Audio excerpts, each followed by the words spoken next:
If you ain't talking money, then I don't want to talk. Still gon' stunt. Diamonds look like they glowing. 50 stacks all singles, I make it look like it's snowing.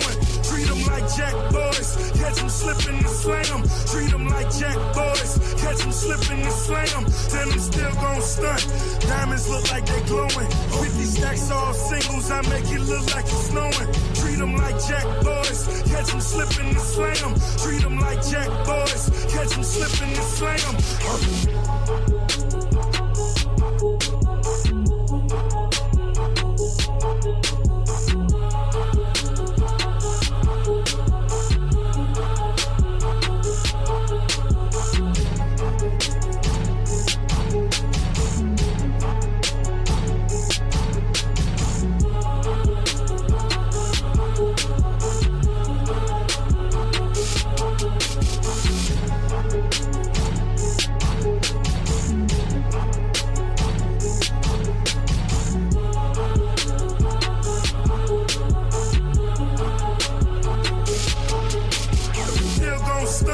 Diamonds look like they glowing.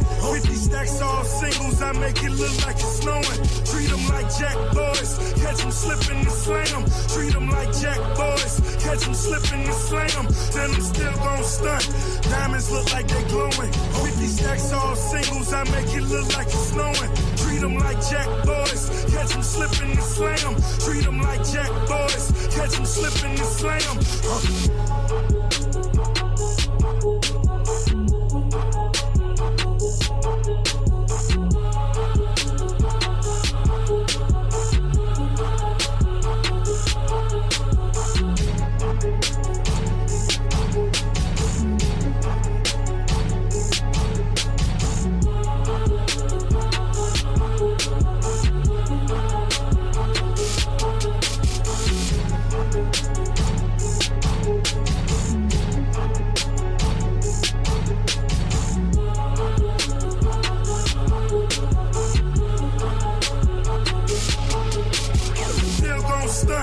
Diamonds look like they glowing. 50 stacks all singles, I make it look like it's snowing. Treat them like Jack boys. Catch them slipping and slam them. Treat them like Jack boys. Catch them slipping and slam them. Then I'm still gon' stunt. Diamonds look like they glowing. 50 stacks all singles, I make it look like it's snowing. Treat them like Jack boys. Catch them slipping and slam them. Treat them like Jack boys. Catch them slipping and slam them.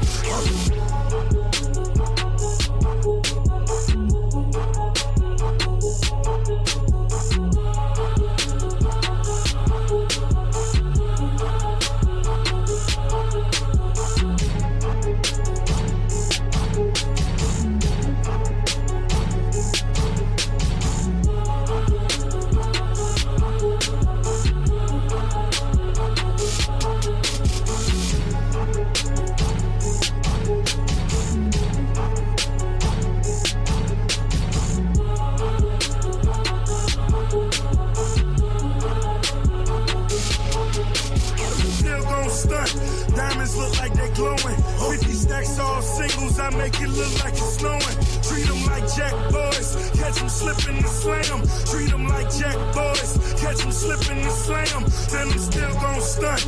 Diamonds look like they glowing. 50 stacks all singles, I make it look like it's snowing. Treat them like Jack boys. Catch them slipping and slam them. Treat them like Jack boys. Catch them slipping and slam them.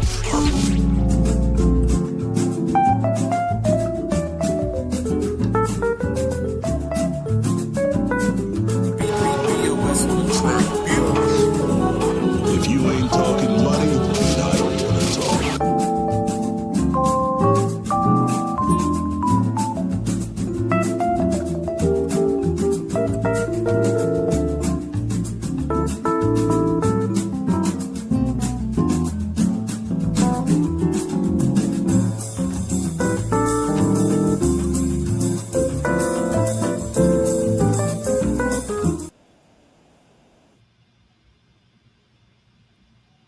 Hello, boys and girls. Welcome to the We-On-Loc Nation Learn a Nigga Lesson channel. And, oh, by the way, don't forget to hit that like, share, and subscribe button. And go ahead and share this to the world. because this is part 3, I take it, of Get the Fuck Out and Don't Come Back. You Sambo ass Negroes. Now, I want to hit off right off the bat. Right off the bat. This Negro who, I mean, I never knew about until today, a couple of days ago. And I think it was either Loon, it was Red Supreme. Red Supreme, you got a couple of issues here and there, but for the most part, what's up to my partner in crime, Red Supreme. Red Supreme shared a clip of this sad Negro. Very, very sad Negro. And most likely that, he has, most likely people who talk about issues, so many issues in the Black community, they just refuse to look the other way. They refuse to look at what caused the tomb, who paid the fiddler, and what causes the tomb. In other words, if I pay for your destruction, if I pay a person to come in your life, that means that person that paid in your life is afraid to get his hands dirty himself. And that's mostly white supremacists who pay specific Black people to unalive our historians. May I name them all? Malcolm, Martin, Patrice Lumumba, Medgar Evers. Well, not Medgar Evers. Nipsey Hussle. I mean, you can name it all. You can name all those people who would not Sam Cooke, Fred Hampton, all those Negroes who was either had participated in the death of our ancestors and or was snitching. We can blame white supremacy all day, but to these rattlers, these con artists, these cowards that just come out of nowhere, it's like I said, I never knew about this guy. I don't know what his name is. I guess it's what's his name? Ringo TV. I never knew Ringo up until today. I never knew Ringo. I didn't want to know. I don't want to know Ringo. Ringo's a problem child. Ringo's a problem child that is a problem in the community, but it seems like to me he has a problem being comfortable in his own skin. The way I hear him, the way, I mean, it's not avoided at this point until I had to do some research. I said, this guy, Ringo TV, salute. As a matter of fact, salute to everybody. Salute to Ryder. How you doing, Princess? Salute to Anti-Social Gamer. I seen you today. We gotta hook up sometime. We gotta hook up sometime on the game. We definitely got to hook up some time. Have you been up on the starter stream? We'll settle all that later. I did my research, and it seems like to me that a lot of people like to nitpick and jab and do all this type of shit. That's unavoidable. When it comes to Umar Ifa Tunde, it's unavoidable. But yet, I checked out this Negro. This Negro has the nerve to open his mouth about black people, but merely has a problem serving, no, he doesn't have a problem. I said that all wrong. He doesn't have a problem servicing the opposite of his people. In other words, he likes to kowtow and he likes to tap dance to white folks. He literally does. Not surprising at all. Not surprising at all until you bite off more than you can chew and declare yourself. You declared yourself the YouTuber. You declared yourself the YouTuber of the year. You claim that people cater to you. Since when? You're not an Anton Daniels. I could take his mouth all day. It doesn't bother me. Who the hell are you? Ringo, who in the hell are you? I don't even like Red Supreme all that much. I'd rather listen to him than like, who are you? I'm like, nigga, may we help you or something? Are you in the right spot? You in the right place? Why don't you pander over there? Pander over to them white folks over there. All right? First, you attacking.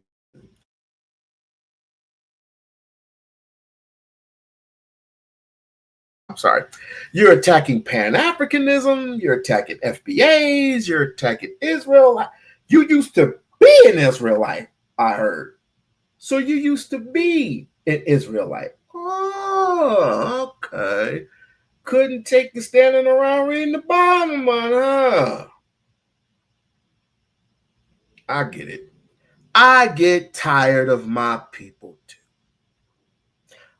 But if I ever seen you on the other side of that bridge, I just wanted to, and this is my favorite part, y'all. Check this out. This is my ultimate favorite part. If I've ever seen you on that particular side, on the opposite side where I'm at, this is too easy. This is what happened to traders like yourself. Check it out.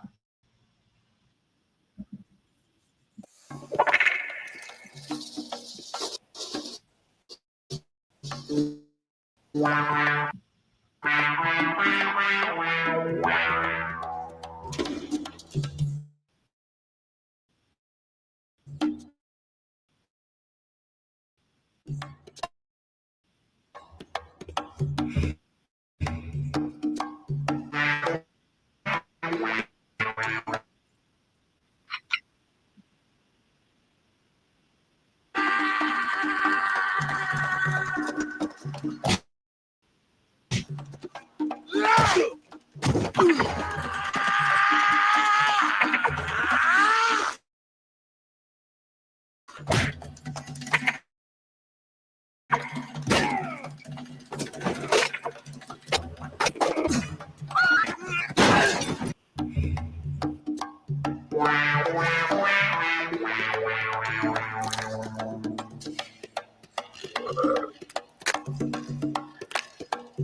Sorry for the technical difficulties, but that's my favorite part of the movie.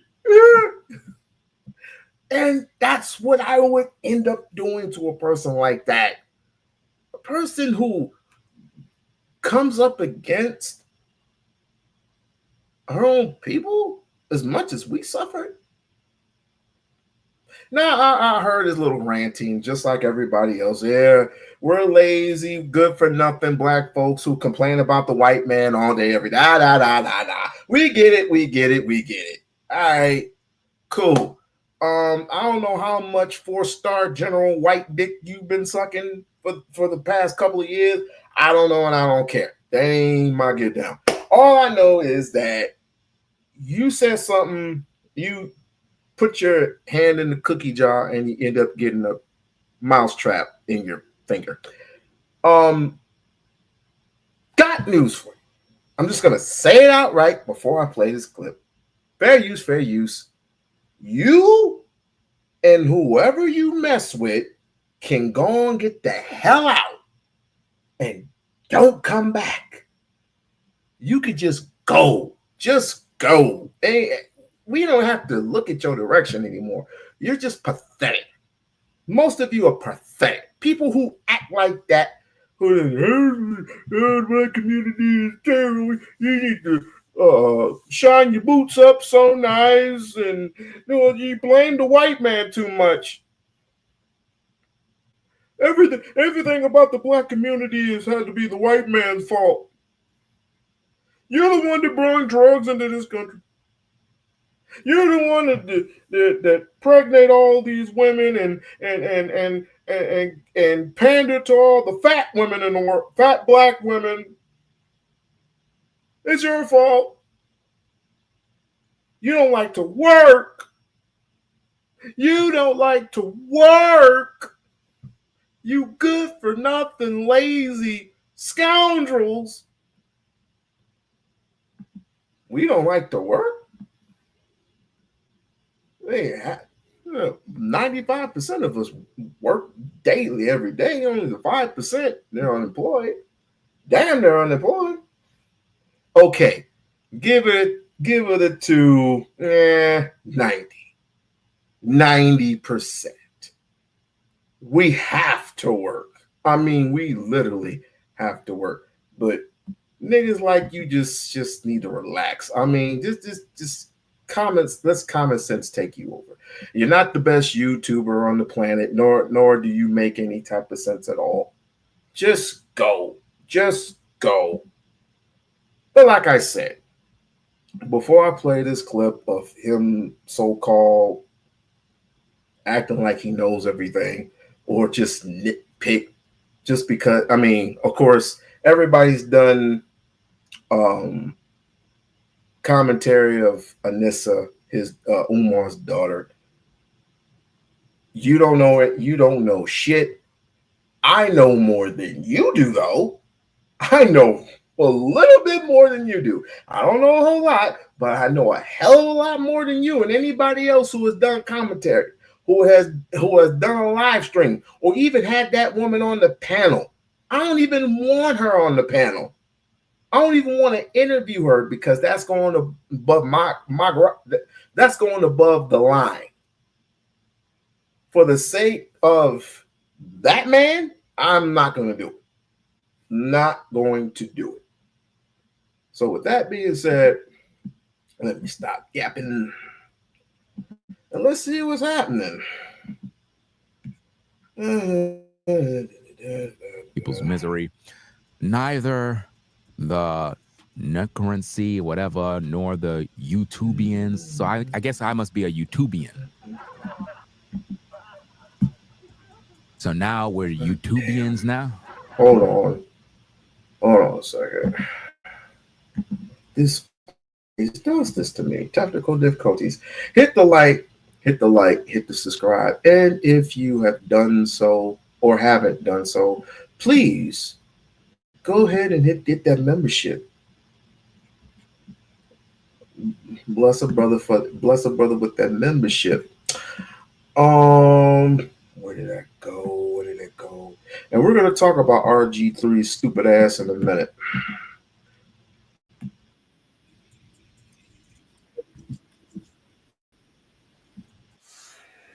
Gotcha. Now it works. As a Pan-Africanist, a black liberation movement type brother from Africa and the Pan-Africanist of Africa. I want to know, how is it that you aren't taking care of your children? That would make you a deadbeat dad, sir. So now you owe. Can I get a witness?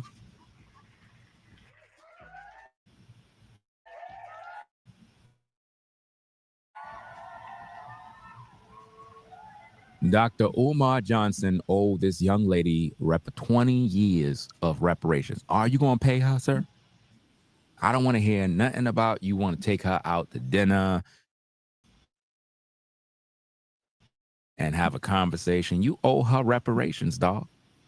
You weren't there for prom. You were not there. So you owe her. Only if he knew. He doesn't owe you raccoons an explanation other than you owing us an explanation of why you hate yourself so much. White folks don't want to mess with you. Black folks don't want to mess with you. You're just like Myron. You're a hot mess. And the only thing that you have yet in your tank, in your arsenal, is to come at us, meaning come at black people. Everybody has problems. Everybody has problems. The psychologist has issues. The fireman has issues. The policeman has issues. The congressman has issues. The president of the United States, or I ain't gonna include him, but needless to say, anybody who's American African and who has a either high top playing job or is doing something constructive for the community, they have issues. You're not going to get anybody clean except for God himself. You're not going to get anybody clean. So let's get that straight. You don't know shit from Shinola, but just to, when you say Dr. Ifa Tunde owes his daughter reparations, that signals to me that you hate the black community so much that you think that the black community, who has suffered throughout the centuries, don't even need reparations. You sound like Anton talking about, I think they should, what did he say? I think they should not pay for breathing, or paraphrasing, however he said it. Pay for breathing. Okay. So he's trying to say that, and he's also trying to say, him and Anton both are trying to say that the immigrants work harder, faster, and longer than Americans do. Okay. So why the fuck you coming over here then? Damn, I sound like an FBA person. Jesus, that's scary. It's scary when FBA come out your mouth. Maybe I had that type of spiritual connection with my brothers. Oh, was that it? That spirit left your ass a long time ago. I would love to see your girlfriend. Ringo got a snow bunny right now. He probably got a snow bunny right now. You know who you sound like, though? You sound like a chaotic truth almost.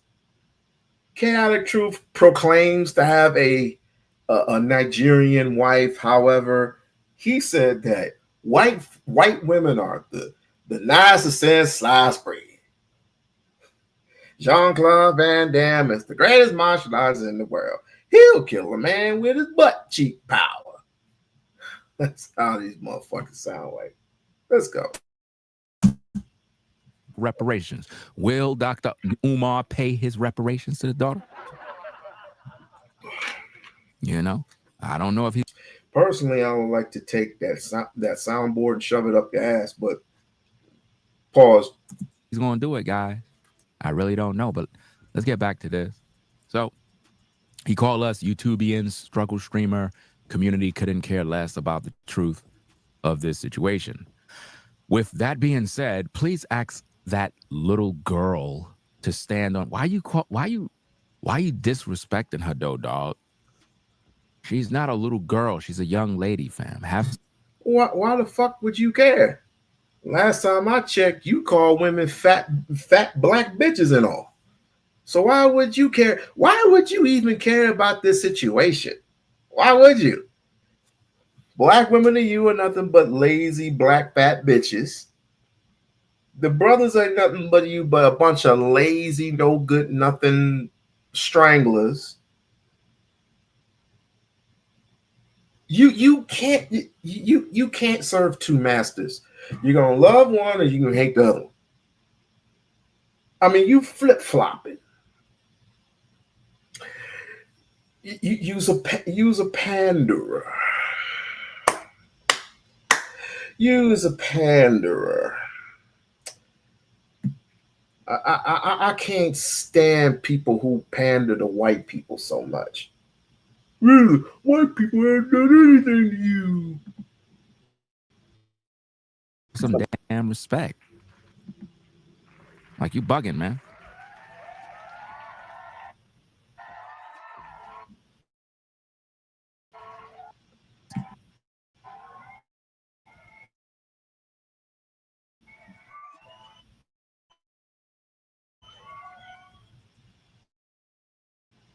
Imagine that. You are calling your... Does that make any sense?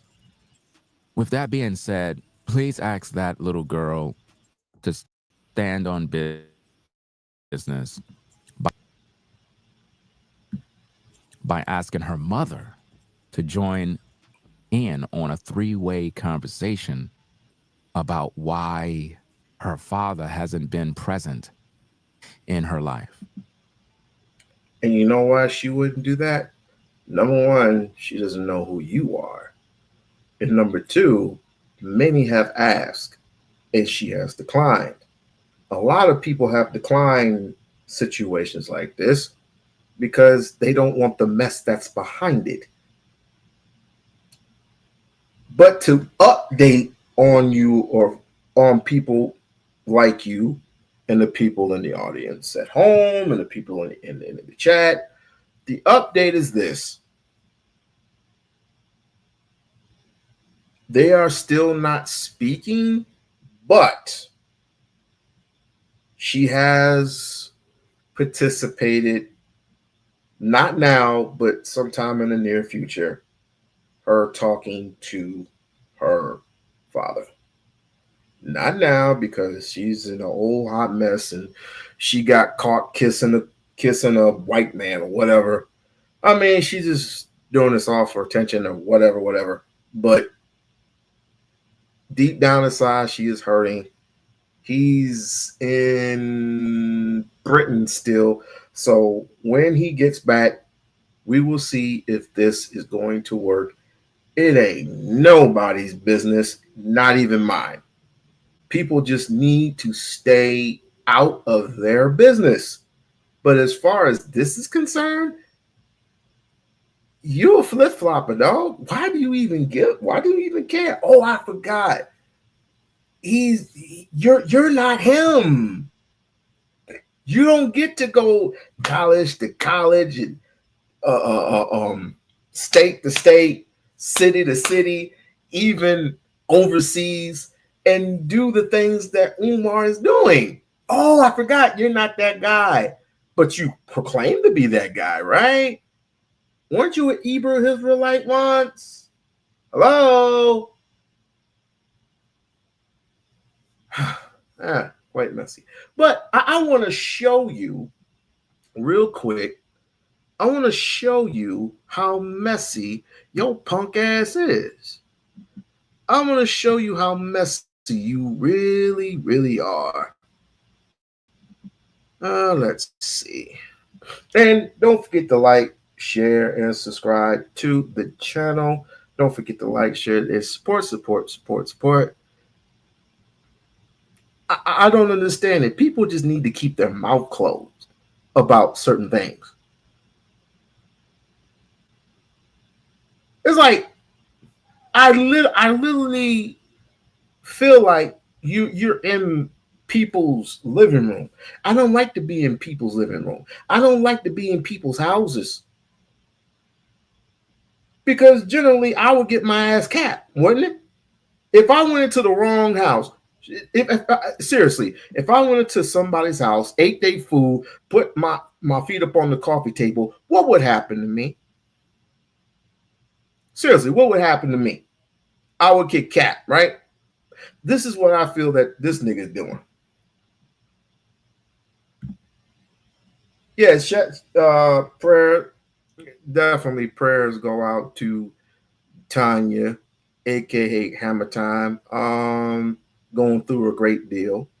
My prayers definitely. I'm definitely in your prayers. Definitely in your prayers, ma'am. Okay, what am I looking for to be perfectly exact? To be exact, what am I looking for? I'm sorry, give me a minute. Yeah, give me a minute. Oh, it's right here. Duh, I passed it 3 times. I passed it twice, I mean. Chill like Let me see. folks out for anything. Ringo is trying his best to appeal to those racist white boys on the thumbnail. The white boys who said black lives don't matter. The white boys who said mud lives don't matter. Only white lives matter. Those are the people that Ringo wants to appeal to. Ringo the Sambo. Ringo the Bo. This is the same man who wants Carmelo Anthony electrocuted. Oh, yeah. He wants Carmelo Anthony electrocuted. But little do you know that Ohio does not carry the death penalty. Why they ended up doing it? I think they ended up moving due to a fair trial. And I do believe he deserves a fair trial. But people, just to give an update, Carmelo Anthony, if you haven't heard, Carmelo Anthony has been charged for first-degree murder, but he has not been indicted yet. He has not even testified. He has not been testified his side of the story yet. So everybody can just chill and relax. You got people like Anton saying he's going to jail for life. You got, the Olsen twins saying that he's gonna go to jail for life. You got Officer Tantrum saying that he deserves what he gets. I mean, it's common, but let's continue. Bozo.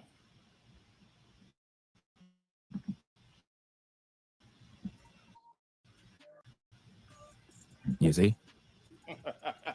Let me see what's going on. Oh, I forgot about that other person I was talking about in the chat.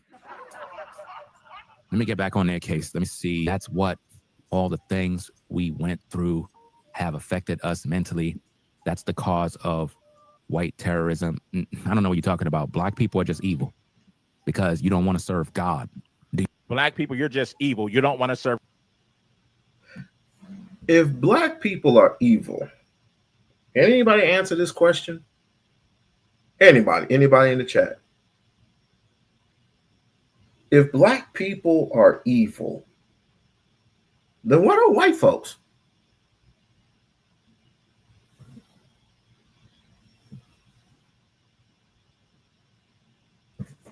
You see, Lisa, this is your fault. You got me doing the Reese Waters thing. Shouts out to Reese Waters. I don't know, that the stupidity comes hand in hand with everything. If I am an evil person, then I should go back to my evil land and triumph over my genius that has been power, wealth, and influence, treasured gold, what is it? Gold, silver, bronze, just diamonds across the land. Of course, you can get them in the Congo. Please give me back everything that you have stolen throughout the years since I'm so evil. I'm literally speaking to white folks too. If we're so evil, why are you stealing things from us and turning it into your version of evil? You see, we don't go around hanging people, or we never did. We never going around setting people on fire, let alone going into a church and killing 9 people, let alone picking up a boy from Chicago, bringing them back to Mississippi and torturing them and killing and unaliving him and throwing them in the river. We never cut your babies out of your white womb and using them for bowling balls. No, we never done. Have we done that, Lisa? Have we done that? Anybody? Have I dragged anybody out of the house per se, beat them to a pulp and lynched them? Have I tied them to a railroad track? Have I tied anybody up? Have I tied a white man to a railroad track to have the train unalive him? More importantly, have I dated a white woman online, been out on one night, took her back to my place and unalived her while chopping her to pieces? Have I done that? I don't even. I don't have that in me. I don't have that in me to chop a sister up, let alone a white woman. I wouldn't even touch a white woman. I wouldn't. So how are we evil? God. Do you see how corny and pathetic this fool sounds? Black people, you're just evil. You don't want to serve God. Hey, guess what? I bet you Ringo would really soil his shorts if we were to tell him that God is black. So, but listen to this conspiracy theorist, this fucking Sambo by the name of Ringo. Black people, you're just evil. You don't want to serve God. This nigga was just a Hebrew Israelite. Now he's talking about, I'm not a Hebrew anymore. I'm not Manisfree anymore. I'm not Red Pill anymore. I'm not Red Pill anymore. I'm not Manisfree anymore. I'm not even a Hebrew Israelite anymore. I'm just Ringo the Sambo. The audience over there is crazy. You black folks ought to be ashamed of yourself for listening to this garbage. Ringo.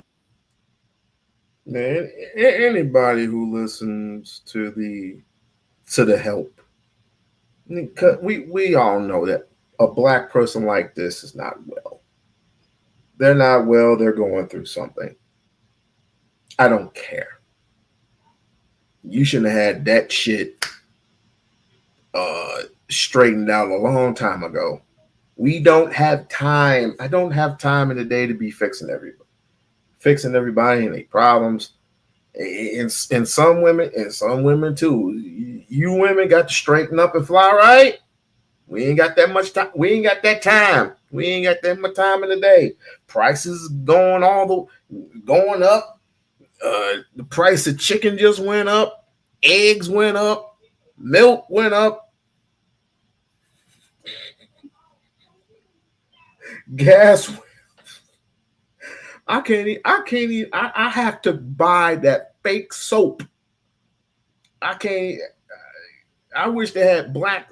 I gotta go all the way towards downtown to get some black soap. gas is through the roof. So I got to go to Walmart and get some Irish Spring. Anybody got any black soap for me? Please holla at me. If anybody has any type of anything black owned they want to rep for the channel, please hit me up on this link right here. Please hit me up on this link right here. That is to my IG. That is definitely to my IG. So if you get anything you want to promote, go ahead and hit that up real quick. Ringo got the nerve that he's kicking. Ringo got the nerve to think that he's kicking knowledge, sitting up there serving hot garbage on his channel. This is garbage, straight up trash. You black folks don't believe in God. You black folks are just evil. You hate white people. You're racist against white people. You know, why won't you support somebody that killed your son? Everybody else is. Everybody else is supporting a black kid that killed a white boy. The black community bands with Carmelo Anthony. You see how corny this Buster is? This is a Buster ass Sambo. You guys are supporting Carmelo because he unalived a white person. Yeah. You blacks are just racist towards whites, but you won't admit it. Nigga, a butter biscuit and some tap shoes. Give this nigga a butter biscuit, multiple butter biscuits with some tap shoes. That's the cause of white terrorism. I don't know what you're talking about. Black people are just evil because you don't want to serve God.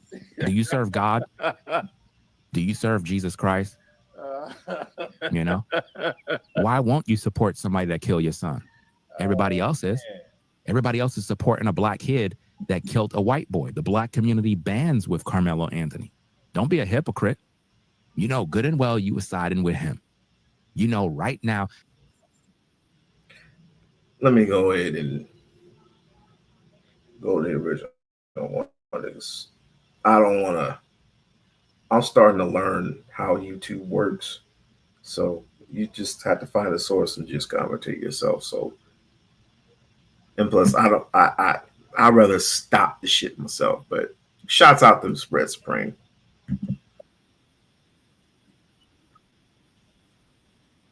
Oh, I didn't even cut the damn thing on. Like, share, subscribe, like, share, subscribe. Support the channel, and try to support the coffee fund, please. It's only $2. Try to support the coffee fund.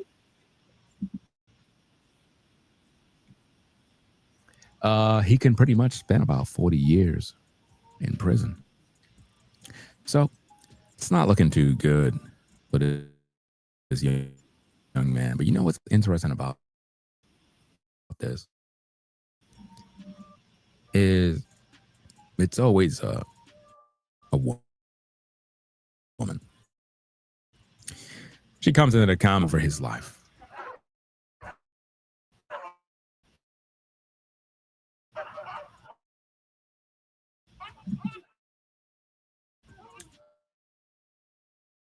She pleads the blood of Jesus.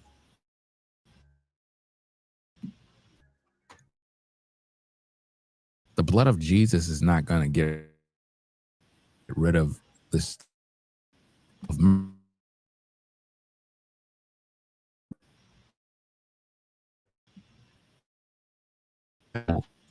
Teaches us out shadow. So it doesn't make no sense. But not the other comment. Oh, black woman.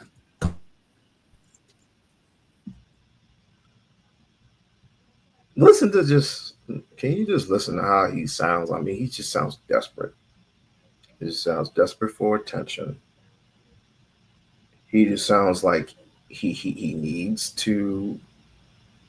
He sounds like he needs a hug, don't he?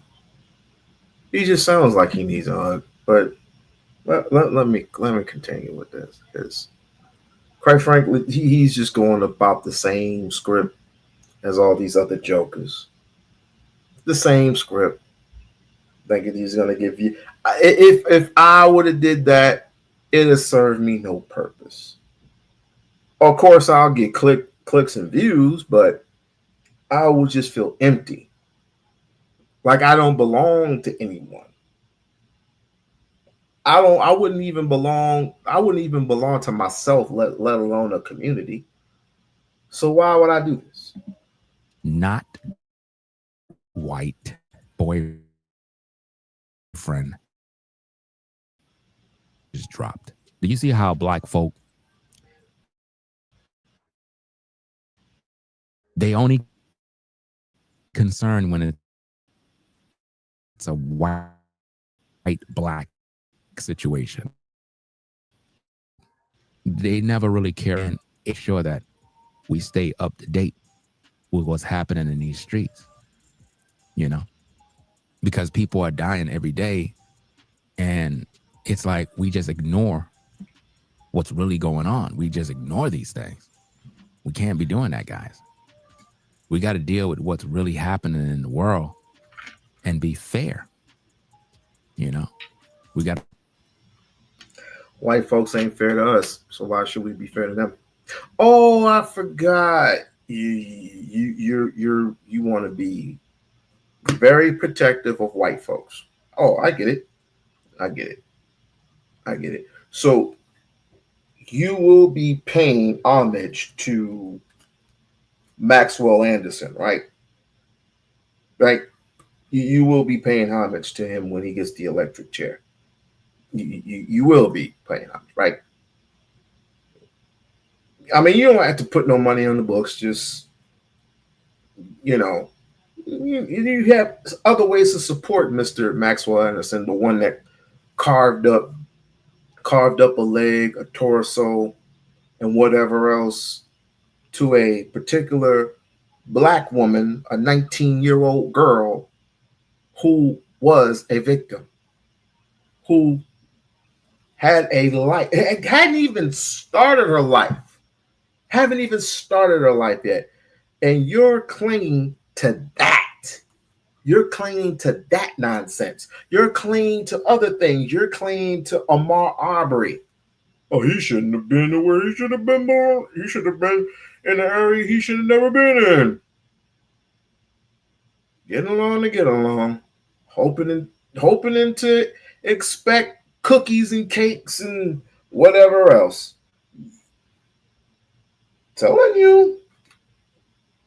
I'm telling you, Ringo and others are going to get their nigga wake up call. I can't wait. Got to really be fair. Carmelo murdered someone. And it's like the black community, they don't want to hear about it. They don't want to hear that he's guilty. They want everybody that's black to jump on the bench. You mean innocent until proven guilty? Ain't that in the Constitution, Lisa? Innocent until proven guilty? I think that's in the Constitution, right? Bandwagon and just do whatever he got to do. No, I'm not with that. On him. Let me ask you a question. Did you graduate high school? If somebody at your job jump on you, do you kill them? Answer the question, yes or no. Answer the question. Depends. It depends upon the day, and it depends upon if he's gotten on my nerves. Depending upon if he is threatening my life. Yes. Did I answer your question? Because that's what you just said. You said, I don't think he killed him purposely. The boy jumped on him. Were you there? No, you are not there. But this is what you're saying. See, this is the problem with social media. It doesn't make any sense. You know? So if somebody jump on you, you're saying that you would kill them. That's what you're telling us right now. Is that your answer? Does anybody remember the lady that got jumped on by the brother who at the time she was just getting some food for her and her son, and the dude went in front of everybody else, got to her and said that he was gonna slap the shit out of her and ended up doing so. But her son luckily got the blinky blinky and blasty blasty and the backy backy. Does anybody remember that one? I think this was in Chicago. Anybody remember that one? Yes. If my life was in danger, you doggone right, I would. Yes. And it'd be justified, sir. It'll be fucking justified. Somebody jump on you, you're going to kill him. Is that your final answer? Going once, going twice? Sold? Because what we're trying to establish is the mentality of how black people think. They think like savages. A person just literally came in here and said basically that Carmelo is justified because somebody jumped on him, even though that person was not there.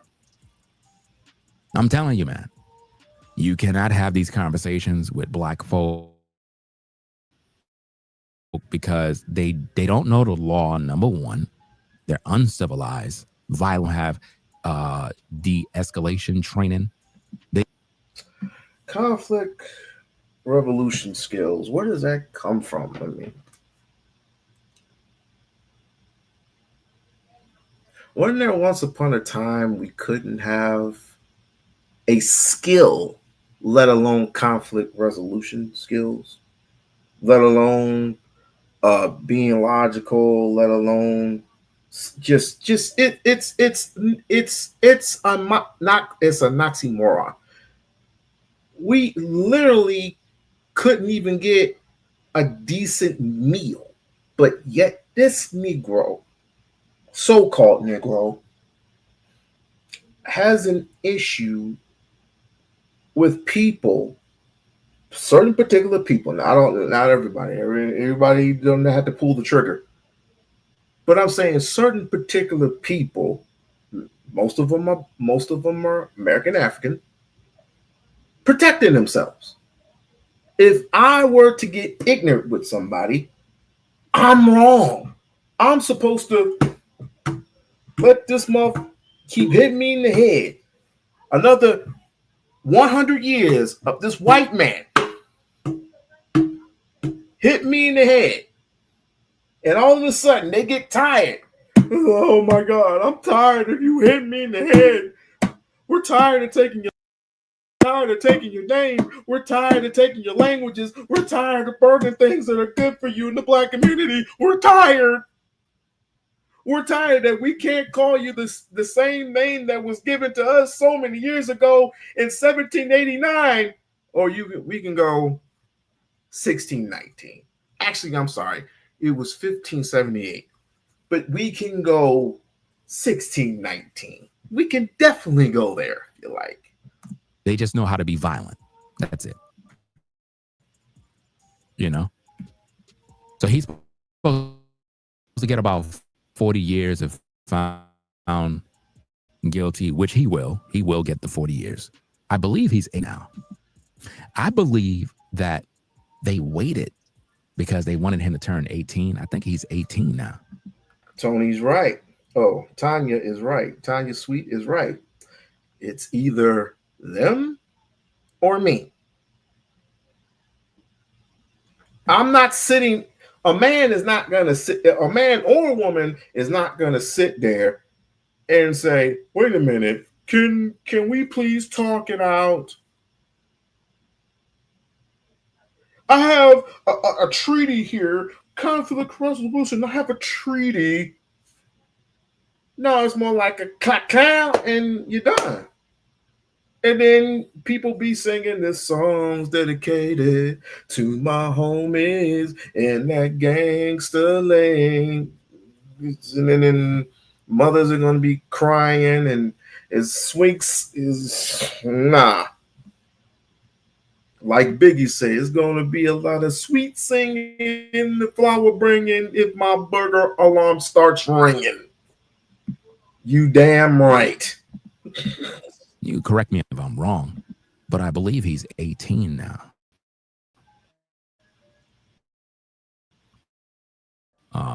There's some debate on whether or not he graduated. I'm not sure, but and people often have a problem with him graduating. And I heard Austin Metcalf's father, saying that if my boy can't graduate, why does Carmelo have to graduate? He can't get his diploma. Sure, he can still get his diploma.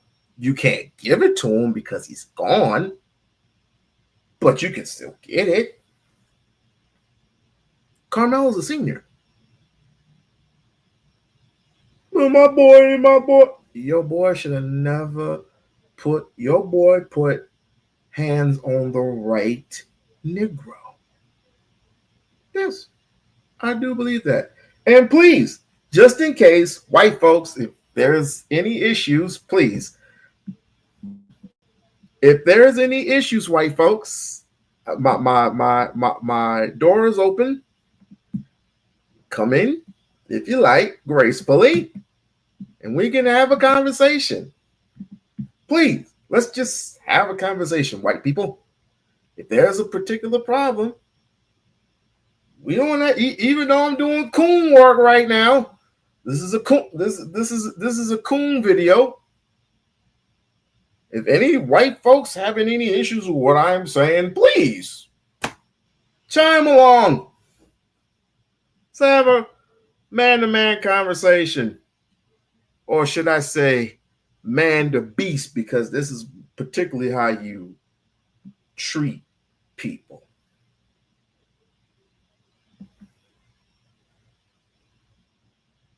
It's so hard. You so stupid. It's so hard to say goodbye to. You are so stupid. Too bad. I want to give you. Oh, I want to give you a. Oh, if I had my little communicator thing or whatever, I would have give you a hand clap for that one. Yeah, but it's true. You don't have the nerve to come to a press conference where people are grieving, and you gonna stand by and look crazy. I'd have shot your ass. Oops, did I say something wrong? YouTube guidelines, YouTube purposes, fair use. You know, like about the white man's application.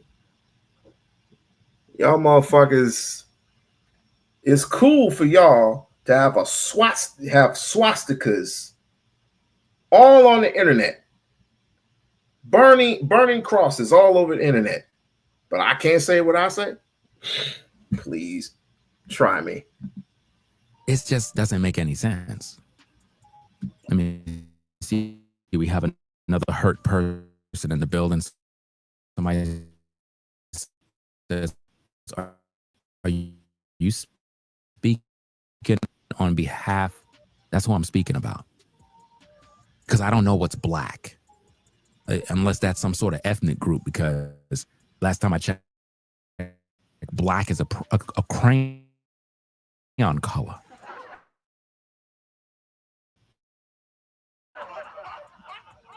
You know, because and savages, they defend murderers. So let me get this straight. If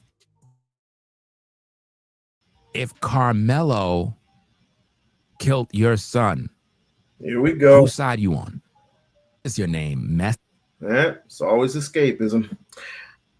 What is it? It's not gaslighting. What is it called? I call it escapism because they always escape to the one question. If that was your son, what would you do?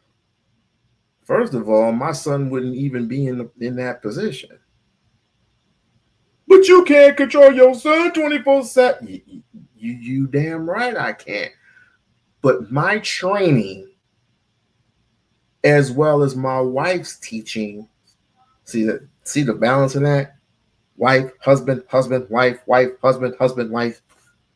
We can even do boyfriend, girlfriend, girlfriend, boyfriend, girlfriend, boyfriend, boyfriend, girlfriend. The balance is there. He will know not to be in certain places where he should not be, let alone if he were to get fucked with, or he were to fuck with a person that may look not too dangerous. He would call security. You see, do what you need to do to bring your ass home. See, Carmelo, he was just sitting there minding his own business, and he was on his phone. So when Austin and his other brother was messing with him, there were two people. Somehow his phone ended up broke. He was being pounced on. And he tried to grab his bag. It was a struggle. Boom. But if he was such a murderer, why would he tell the cops? Why would he tell on himself and violate his own God-given rights? Even though he didn't know.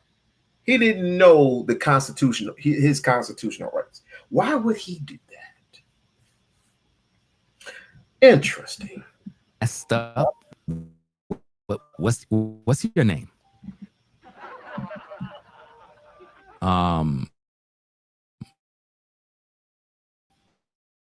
Messed up, whatever your name is, right? If Carmelo killed your son, who, I mean, projections, but that's what you're doing.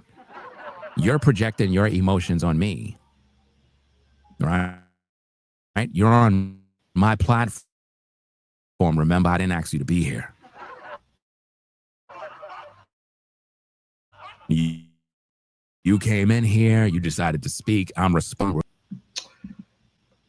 The gap is that Boy's family had two interviews separately, while his family had one with both parents' narrative. That is correct. That is totally correct. And you had the nerve, and your father had the nerve to show up at that press conference to do what? Sing Kumbayas? Projecting.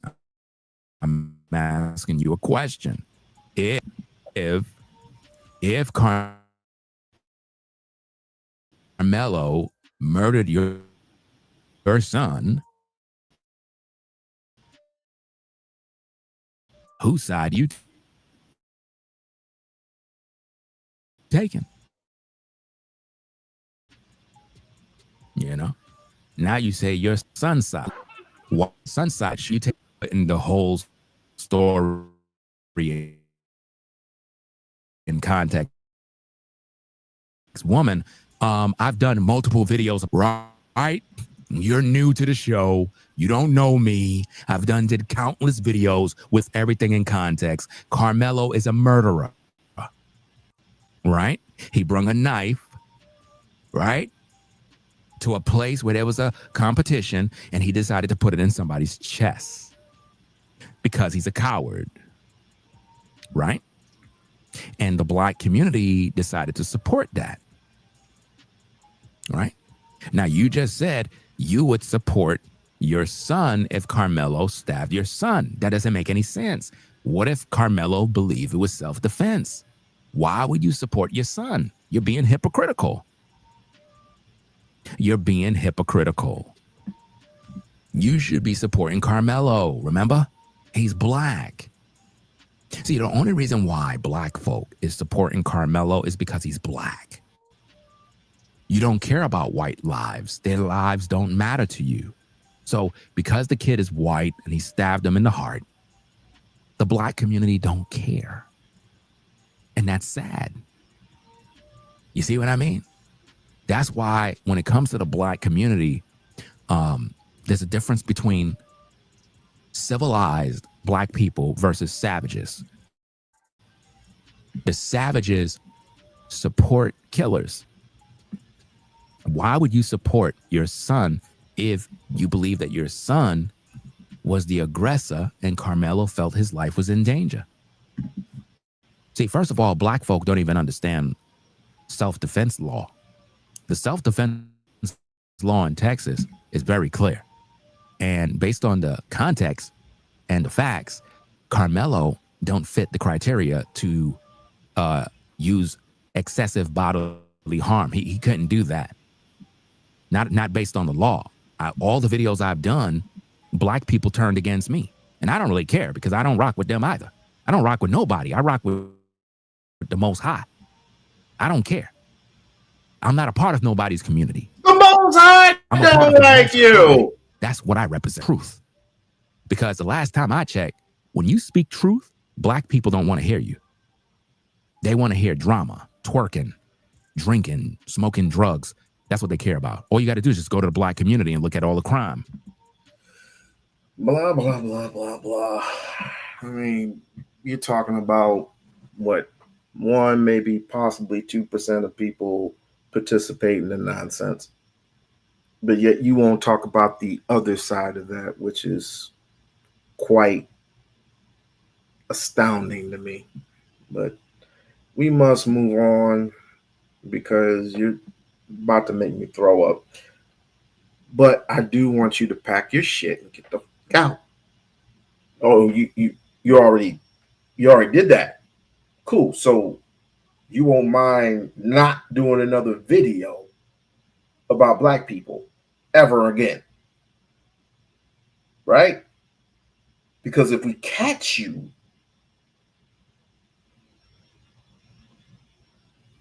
all's fair game, right? All's fair game. So we're going to move onward to another Sambo. And for it, like, share, subscribe to the channel, like, share, and subscribe to the channel. Please join us while we talk truth to power about white folks and as well as Samboisms, all the traitors, all the assholes, all the cowards, all the pickaninnies, all the biscuit eating some bitches in the world. You know who they are. You know what to do. Go ahead and, as my girl Shish Trish would say, smash it. Smash it. Now, next clip. Next clip. Who is this? Bully black kids, they're going to have to think twice now, Art. Carmelo and a prison fellowship summer camp. Ladies and gentlemen, this take that I'm about to show you is the craziest thing I ever heard. Like, to have a voice, but they counsel people for much less. Not one person should give a head nod to what Dr. Umar Johnson said. However, there is tons of people in the chat. I would argue most people in the chat of this video agreed with him. They agreed with him. And so I want to play this clip so you can hear, and I want to warn you, this is pretty disturbing, right? I mean, some of y'all are probably going to fall out your chair. I know I thought I heard it all. Roll the clip. now when white kids bully black kids, they're going to have to think twice now, Art. Carmelo Anthony should be honored, not for taking nobody's life. We don't honor death. We never do that. But for having the courage to stand up to two white bullies who are much bigger than him. Rest in peace to Hunter, who I believe lost his life. It wasn't Hunter. Because he had the courage to stand up to two bullies. Now, every black kid in America who's being bullied by white kids, those white kids are now going to think twice about what they're doing.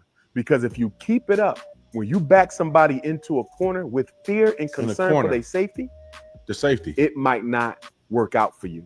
And I can tell you, Art, as a certified school psychologist, you should lose your works in schools. When white children bully black children, nothing is done about it. Let me say that again. When white kids bully black kids, nothing is done about it. There is a white privilege in America's public schools. There's a white privilege in America's charter schools. There's a white privilege in America's independent schools. For all we know, and I'm not going to put this on them, but for all we know, Hunter and Austin could have a history of bullying black kids. and it finally caught up to them. Keep him on there. I need people to see the clown. What in tarnation is he talking about? Umar Johnson said that Carmelo Anthony should be celebrated. And you can't put a caveat on it. That's like saying Hitler should be celebrated, or not for what he did to the Jews. He should be no. When you celebrate him, you're celebrating everything he did. Carmelo should be celebrated, assuming, projecting that he was being bullied. How do you get bullied in a situation where you ain't supposed to be? That's like somebody coming and breaking in my house and me kicking them out of my house is me bullying them. How do you bully a person when you ain't supposed to be there? If anything, Carmelo was bullying them. He claimed that he should be celebrated in the black community because he had the courage to throw his life away.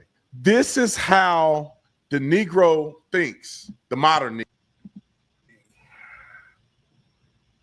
This is a 6'2", 285-pound dummy. Crash course dummy.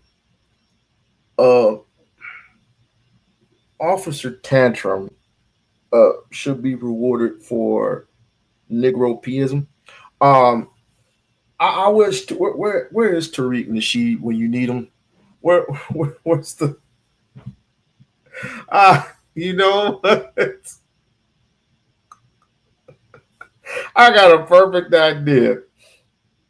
I'll be right back.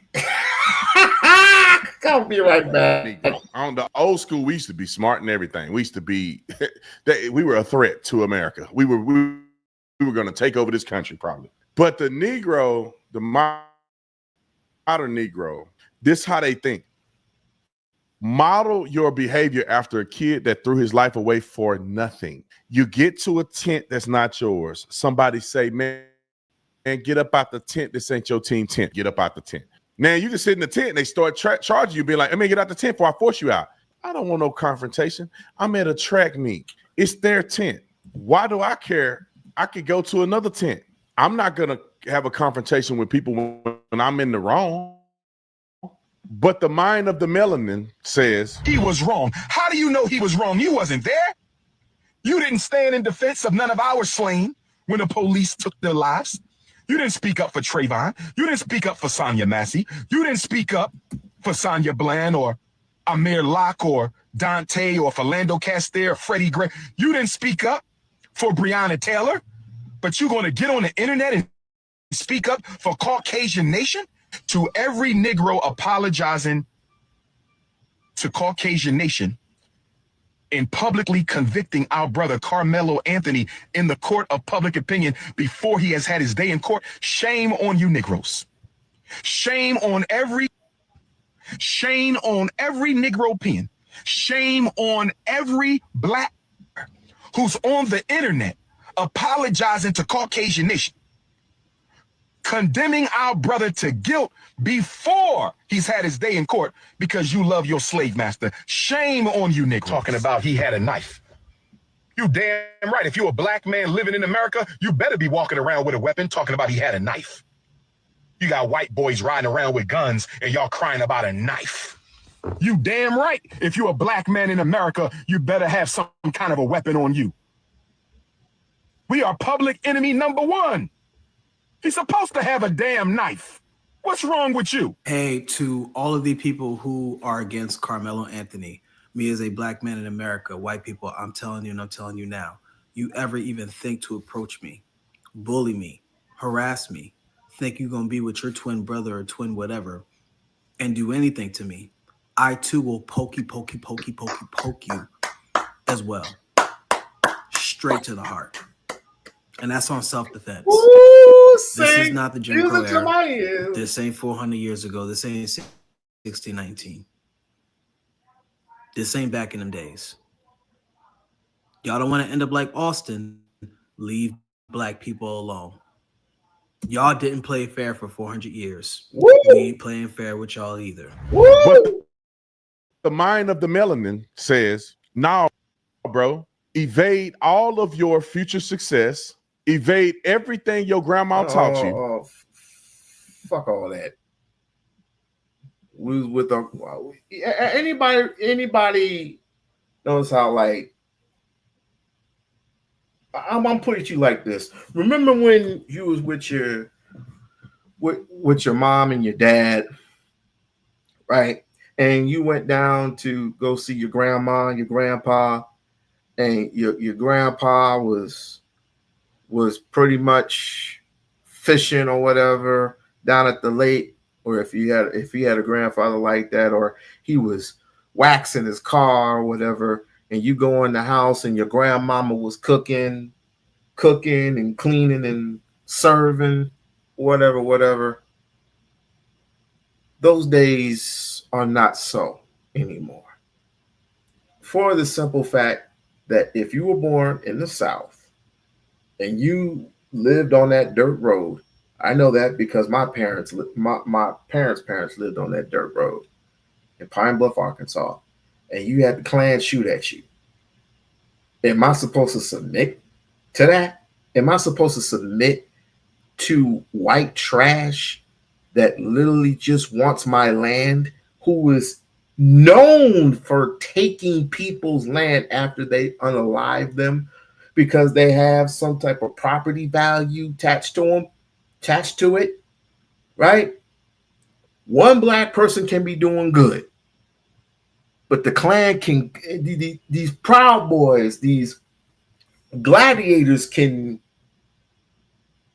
take away any and everything that you have been developing throughout the years with the money that you are going to be getting for this land. The money that you had been developing, the ownership that you have been developing for quite some time has been stripped away from you because of hatred. And this scumbag, yes, I said it. You can clip it and send it to him. This particular scumbag saying, no, it's wrong. You need to have conflict resolution. Good boy. Good boy, Toby. Good with that conflict resolution. No. Stop that. We don't want you to be a revolutionary. No, we don't want you to be Nat Turner. Oh, no. We don't want you to be Patrice Lumumba. We don't even want you to be this who that Negro boy in Africa, Abraham Taribe. We don't want you to be him. We want you to be Toby. Be a good boy. I have something to play, and it's pretty quick. And it's pretty quick. Quip. And this will be my introduction from here on in. I'm just going to have to fade all this other stuff out. This is going to be my introduction to all these COONS, SAMBOS, and whatever else. I'm going to have to steal this from Tariq Nasheed. Hold on. This is good. Very useful.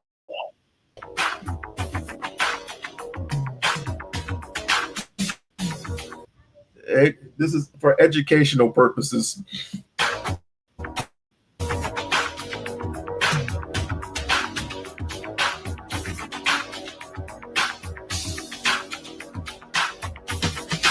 Coon trade is coming. Coon trade is coming. What about black on black crime? Coon trade is coming. Where the white women at? Coon trade is coming. All white people ain't bad. Coon trade is coming. We is our own. Coon trade is coming. What about black on black? Coon trade is coming. All white people ain't bad. Is coming. Coon trade is coming. We is our own enemies. Coon trade is coming. What about black crime? Coon trade is coming. The white man. Coon trade is coming. All white people ain't bad. Coon trade is coming. We is our own enemies. Coon trade is coming. What about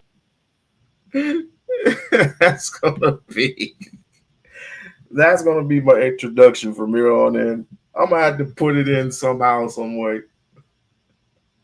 ought to give him a cash out for that one. Let's continue, ladies and gentlemen. Let's go. Let's go. And you stand up to the kids because they white, not because they right or wrong, because they white. This is what Umar is saying.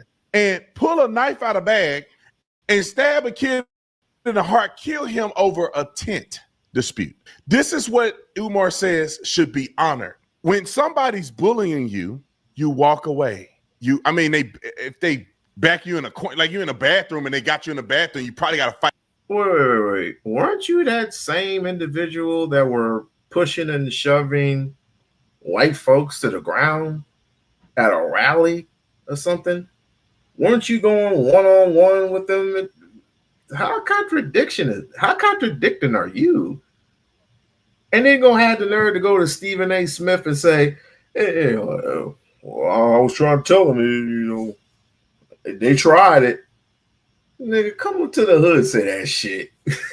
Come to the hood, nigga. Fight your way out of it. He wasn't backed in a corner. You can't be backed in a corner under somebody 10 at a track meet. But if somebody is trying to bully you at a track meet, you just walk away. Hey. When somebody is bullying you at a track meet, won't you tell? He's right. He's absolutely right. So why didn't Austin do that? Huh? What? Lisa, this is your fault. Okay. I got Reese Water syndrome. Wait. Austin Metcalf, did he go to the authorities? He didn't go to the authorities. He didn't go to the security. Oh, okay. See, he just did whatever he wanted to because he was the captain of the football team. All right. Wonder why he's not here with us now. Beyond what you're capable of. You don't use deadly force against somebody who's just talking to you. According to reports, bullying somebody. A bully is somebody who has a relationship with a person, and a relationship in a way in which you can then control the relationship through leveraging them by bullying. When you don't know somebody, it's almost hard or impossible to bully them because there is no connection or relationship.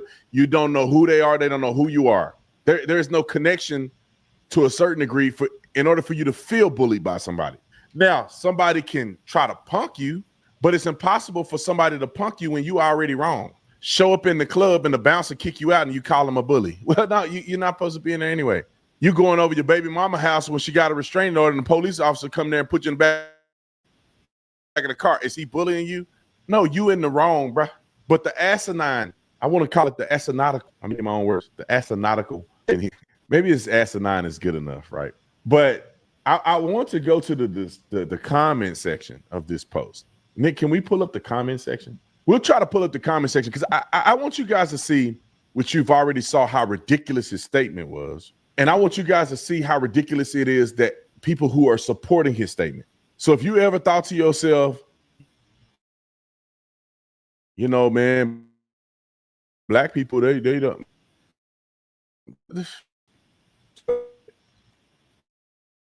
Look at the clip for you because Johnson is insane.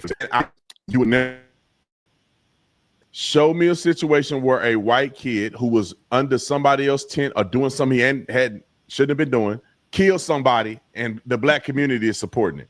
All right. Funny, I didn't know a tent had a name. We'll pull it up and I'll show you because obviously the first comment is mine, and I want to show you what this foolery looked like.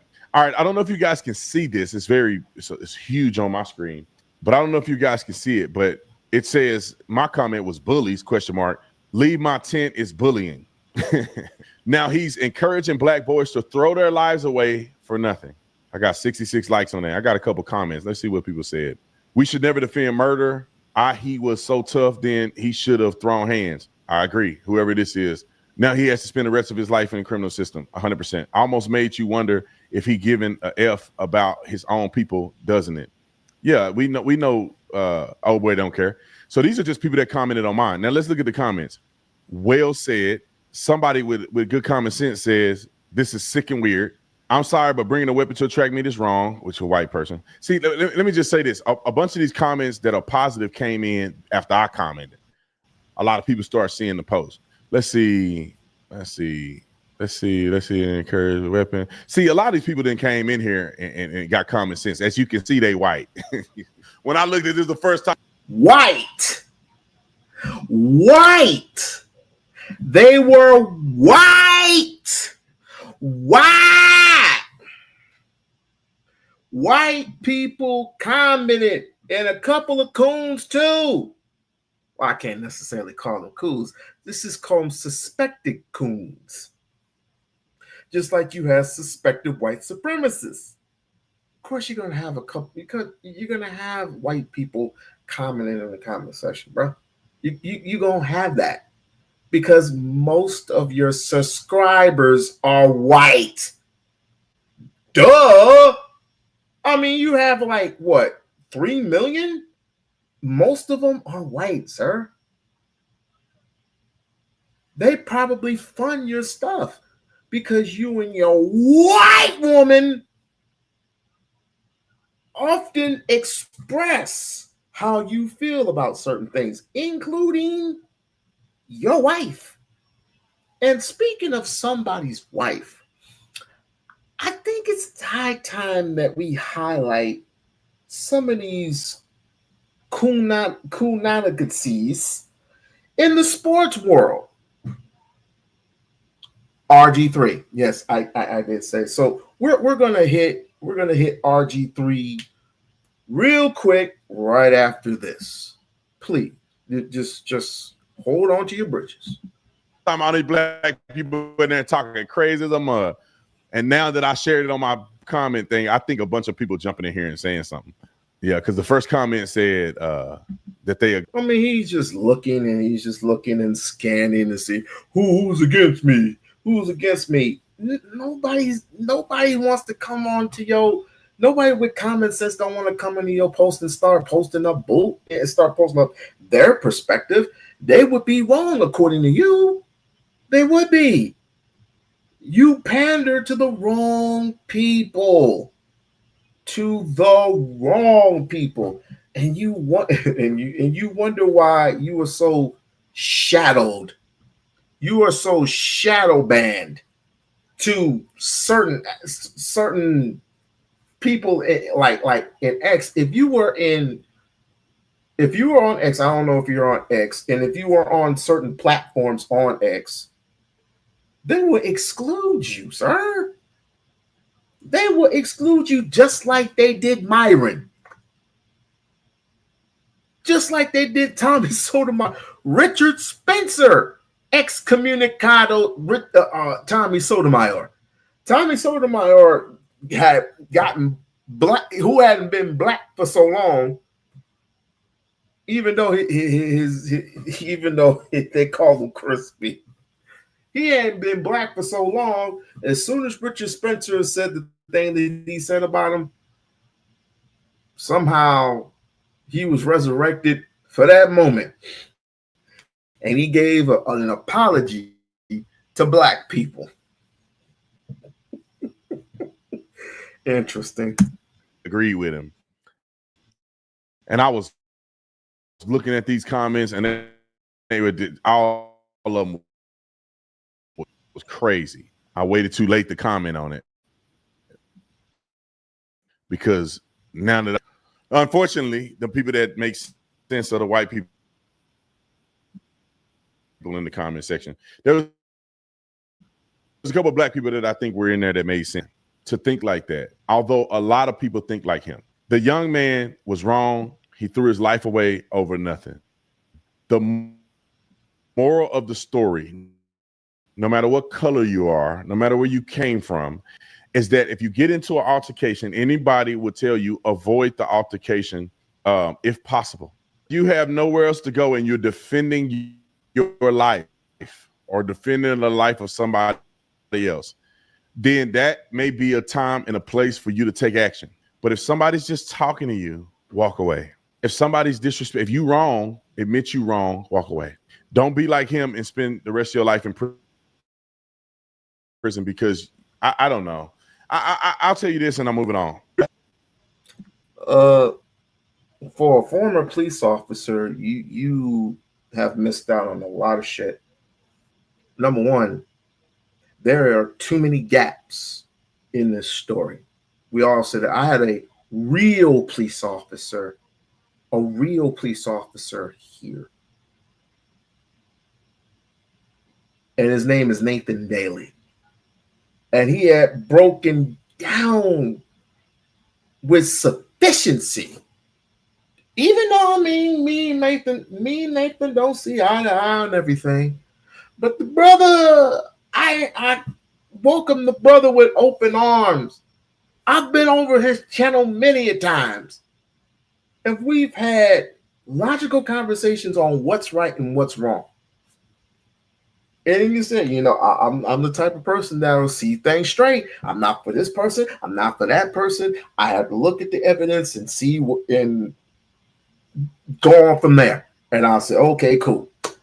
Most likely, he's not gonna get first degree murder. He's gonna get manslaughter. And I quite agreed. I often said he should get 10 years probation. That way he don't have to, for a first offense, he should get 10 years probation. But we know how this world works. See, when a white person does something, it's a slap on the wrist. The Allison kid, the white boy, he might get 3 years.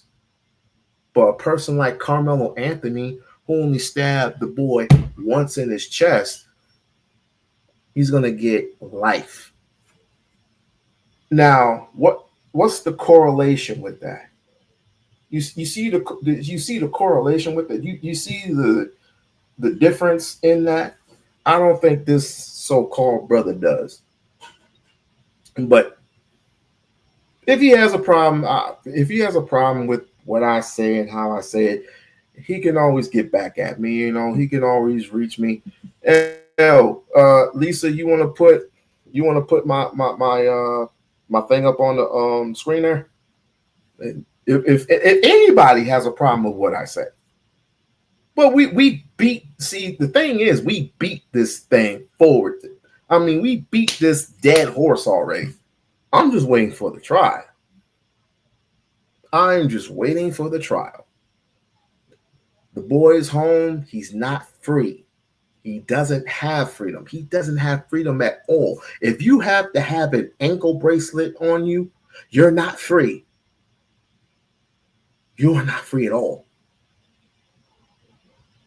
This happened to move you in a different location, so nothing can occur. You're getting your education at home. That's cool. You're getting your diploma. You can't go to get your diploma. They'll just mail it to you. See, people have robbed him of that freedom. Well, what about Austin's freedom? For the sake and purposes of Lisa being in the chat, I'll just say this. He should, but he should have never put his hands on the wrong nigga.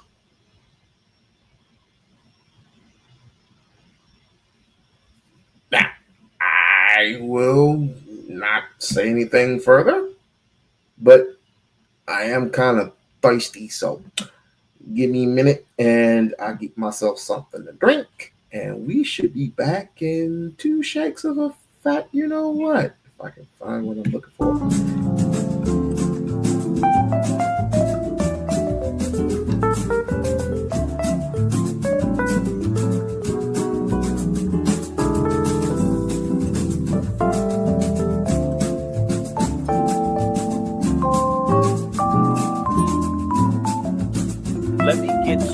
it. Howard.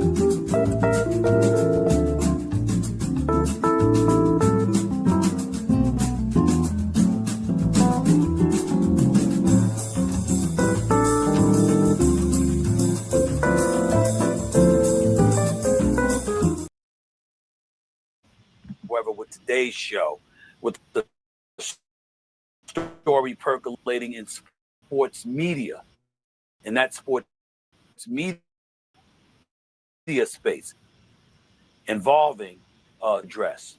It started with Angel Reese and Caitlin Clark's confrontation the other night, and it's something that we had discussed on Monday's show with Monica McNutt.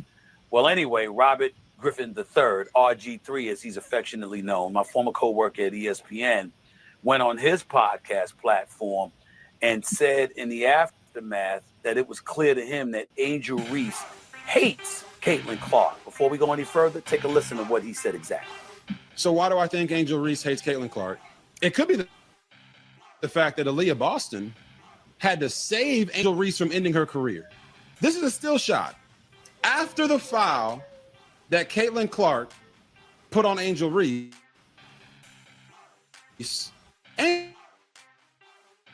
Reese tried to hit her anymore because she was going to sucker punch Caitlin Clark. You tell me a time to get fouled on a basketball court in a professional Why league. is this dude's wife in the background? Didn't we all? This to me says this is his trophy. This is his trophy wife. And anything that he says about this particular person, just watch her gestures. Watch what he says and watch her gestures. Where they tried to almost sucker punch somebody that they were friends with. A reaction last year when Angel Reese got choked slammed by Alyssa Thomas of the Connecticut Sun. Y'all remember that? She got fouled so hard they kicked Thomas out the game with the play. And there is a lot of history there with an Angel Reese. You guys remember last year when Angel Reese celebrated Kennedy Carter getting that flagrant foul on the hip against Caitlin? Remember that? On the sideline, if they don't dislike that player. I'll get into RGB's session about Angel Reese getting ready to sucker punch Caitlin Clark in a second. But first, I wanted to show y'all Ryan Clark's response to what y'all just heard RG3 say. This is on the Pivot Podcast. Take a look at what Ryan Clark's response was. When RG3 jumps on to the hate train or to the angry train and now follows along with what we saw from Keith Olbermann, what we saw from Dave Portnoy as they poured on to Angel Reese to make her the villain in Caitlin Clark's heroic or hero story. Right. The one thing we know about RG3 is he's not having a conversation at his home about what we have to endure in this country, about what young women and athletes like Angel Reese have had to deal with being on the opposite side of Clark's rise and ascension into start. When is the last you haven't been able to do that? Because in both of your marriages, you've been married to white women. You haven't had opportunities to have those Angel Reese, and the whole time he's mimicking Angel Reese and bobbing his head and moving his neck while he's doing this whole piece. His wife is in the back amening and clapping. And so to me, it's just another situation that now this young lady has to deal with. Whoa, that's a little bit deep, and I'll get into that as well, because some perceive Ryan Clark to having crossed a line there, especially Mr. RG3 himself, who did not take kindly to what y'all just heard, posting another video in response to RC. Take a look. But Ryan, you crossed the line, man. You made it personal and some. I really believe there should be no space in sports media for personal attacks. I've said it before, but certainly personal attacks against wife and children have always been off limits. Brian, you attacked me and my family in a public forum on a level that shows just how low of a human being you are. You can disagree with me all you want. Challenge my takes, but keep my family and my wife out of it. That's a boundary that should always be respected, man. Always.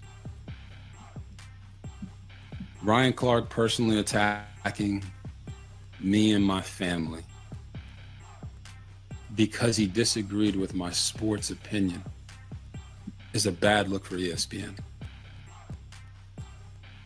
It's cowardly, it's spineless, and it's weak.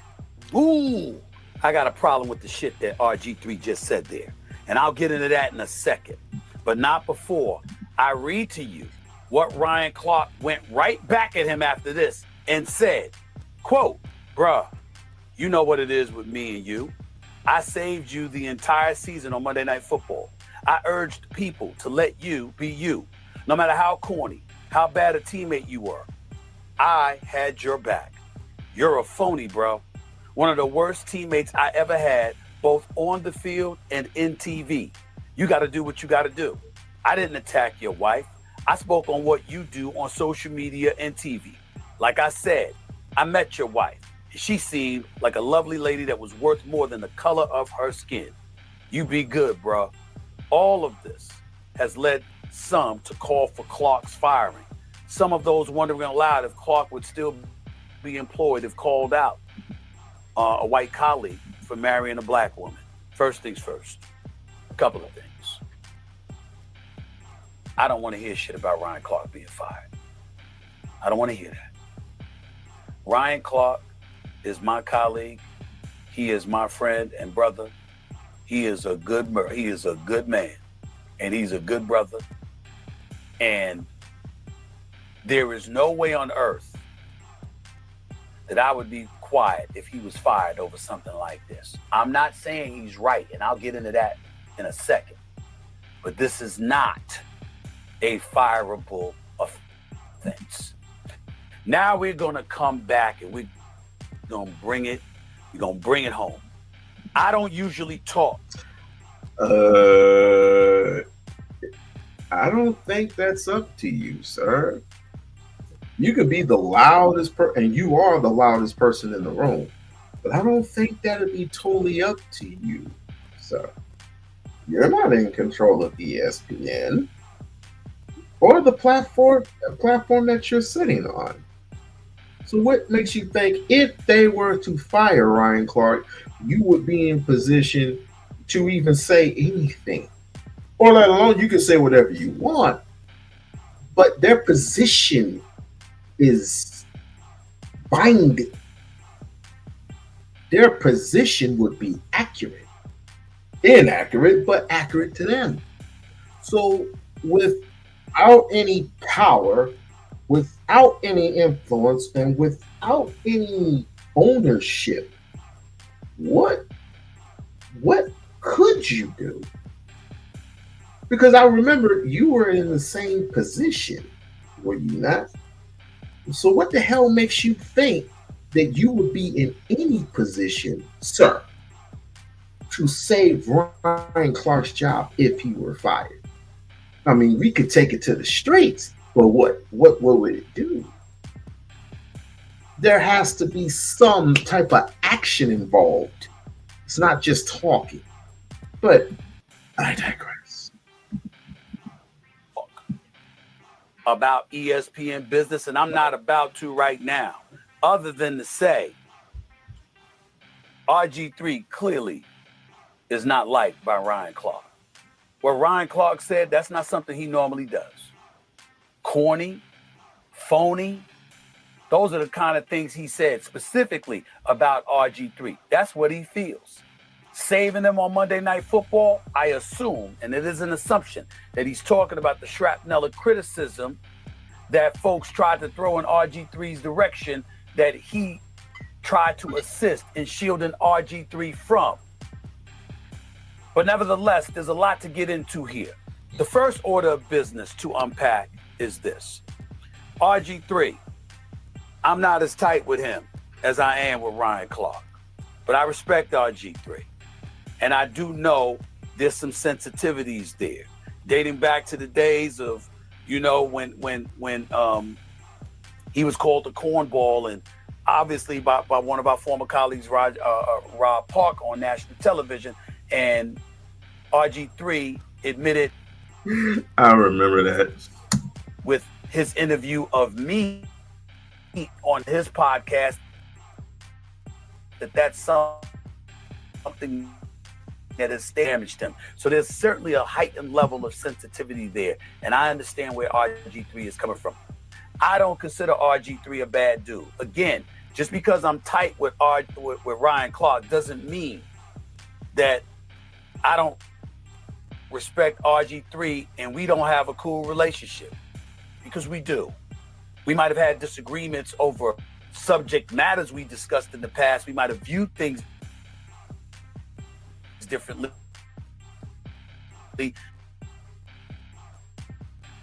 But I respect RG3. I like him. I appreciated the job that he did on First Take, I said on this podcast. But what I want to address directly to RG3 is this. Number one, how do you know Angel Reese was going to sucker punch Caitlin Clark? What do you mean we haven't seen stuff like this before? We've seen plenty of times where somebody will get knocked to the ground and then they jump up like they're going to do something and get in one another's face without punches being thrown. You didn't know that Angel Reese was going to sucker punch Caitlin Clark. You have no evidence of that. You could have said it looked that way, but to literally declare that that's what Angel Reese was going to do, that's not factually accurate. So RG3, I think it's important to point that out, because by saying what you said about Angel Reese, that was serving to villainize her in a way that would get a reaction from a black man like Ryan Clark, along with various others, including myself, who didn't want to jump to that conclusion. You are right in terms of, in my opinion, I don't think they particularly like each other. I don't think that Angel Reese likes Caitlin Clark. When you waving the hand in her face when you was beating her for the national title, taunting her. But we have to remember that Caitlin Clark was taunting opponents all the time doing that. So when it was her turn to get her comeuppance, Angel Reese was more than happy to do so when LSU was en route to winning a national title and supplanting Caitlin Clark in Iowa in the process. The very next year, Caitlin Clark came back and Iowa came back and they gave it to him. And as a result, LSU went and they fell. In the midst of all of that, it was a tough season because Angel Reese was receiving vitriol from critics out there. And I don't think it was because of basketball. I think it was because of our behavior towards Angel Reese, which may, in some people's eyes, assist to whatever level of dissent she may feel towards Caitlin Clark. That's neither here nor there. My only point is you used the word sucker punch. I thought that was a bit extreme. And I thought that was going to get a bunch of people riled up, particularly black men who are protective of black women. So I saw where Ryan Clark was coming from in refuting that statement, RG3. Now let me get to Ryan Clark. I love my man, RC. I thought he crossed the line when he brought up you, RG3, being married not once but twice to white women. There was no need to go there. But he don't like your ass. That might have had something to do with it. I'm not condoning him doing that. I'm not condoning him bringing that up. I am. if RC rather, and I had spoke about it in depth, I would have told him, don't go there. I don't feel like hearing your bullshit, but that was funny. I'm trying to give you an out, bro. That was fucking funny. It's like, you don't like your ass. I wonder why. It is a damn shame. It's a damn shame for a guy like that. Good speed, coming from Baylor, can throw the football, but yeah. What was it? I forgot who the coach was. Who was for Washington, the Washington Deadskins. He did you dirty, but he also patted you on the head and called you a good boy. Go on out there, good boy. Make us white folks proud. And obviously he damaged his leg, and that was ultimately his career. But let's see what Jason Whitlock had to say about all this incidents. I watch the WNBA, as you guys know, and as we talked about at the top of the show. And last night I watched the fourth quarter of the Chicago Sky, their first victory over the Dallas Wings. It was Angel Reese versus Paige Beckers, two players the WNBA would love to hype up into big stars. There are people out there. Paige Beckers is going to be the best player in the league, and Angel Reese is this and Angel Reese is that, as I told you earlier in the show. But it actually turned into a game about, Carmela Cardoso, I think scored a career high 23 points last night, and the Chicago Sky got their first victory. And I saw a video of people making fun of Angel Reese. That she went 2 of 6 from the field. I think had 9 rebounds, scored 6 points last night, 9 rebounds, 5 assists. People were making fun of Angel Reese. She had a couple of bricks and a couple of shots getting blocked. And this video in particular, let's play the video of her going to the hoop and getting her shot blocked. Let's play that video. Playing in her 6th game of her WNBA career, Smith blocks Angel and will send it back. So I saw a couple of different feeds pointing this out. One of them said, "Look, everybody has bad games." Here she is with the crossover, and then there was another one talking about here she is with the hezzy, and then womp womp womp womp. She gets her shot blocked. But having watched particularly the fourth quarter of this game, Angel Reese actually showed true progress and self-awareness. She only took 6 shots. I'm not being remotely sarcastic. I'm not saying thank God she figured out not to shoot. I'm more saying hey, this is great. She's figured out she's not an offensive player, and she's more of a role player, a rebounder, a distributor, screen setter. And they figured out a way to feed the ball to Cardoso, their 6'7" center, who does have some offensive skills. This is progress. And I want for people to understand where the progress has come from. I'm giving Angel Reese credit, but I also want to give her critics credit. And why I keep saying that criticism is the key to development. And that when you try to from criticism, actually giving them arrested development. Why, at least for one night, and at least for any victory, has Angel Reese said, you know what? I'm not some great offensive player. Let me quit forcing shots up. Let me do these other things that help.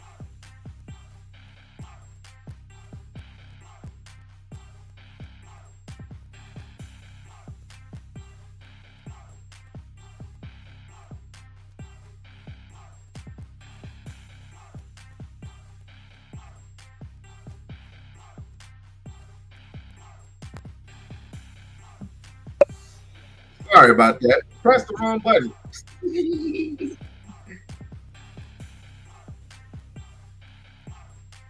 Sorry about that, yo. The pressing the wrong button. Mainly, I was tapping myself upside. I was tapping myself as if it's the same as if to say.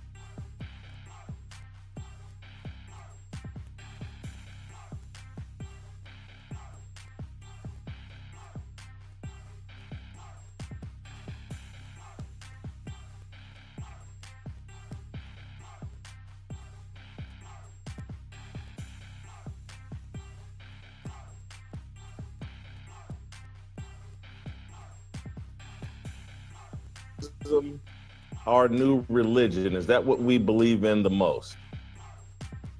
Trust it on faith, we believe it on faith, we defend racism like the existence of racism the way some of us defend Jesus Christ. Am I correct? Have me on with all these gentlemen here, Jason. And when it comes to race, this is obviously something we're all aware of. And these people, I call them race hustlers, people who make a business out of turning everything into a racial discussion and then emotionalizing it. And there's a large percentage of the Black population who get really excited about that. And this is because emotion overpowers logic 7 days a week, twice on Sunday. So if you can get people emotional, then nothing logical is going to make any sense to them. And one of the things that I say to people all the time is that 3 key truths about the average human being is that they don't think, they don't read, and they're lazy. So if you tell anybody anything that excuses them of responsibility and accountability, they're going to take you up on that because it's easier than taking accountability and responsibility.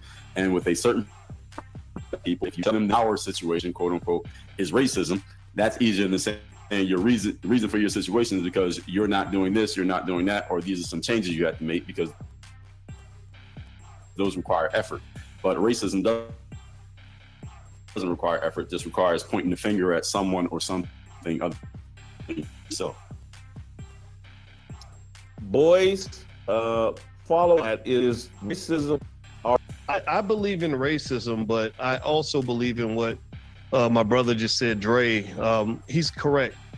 Unfortunately, like any other thing that's powerful, if you abuse it, it can become very harmful for you. And so what happens, particularly on the left, is that racism becomes the convenient excuse for any form of accountability.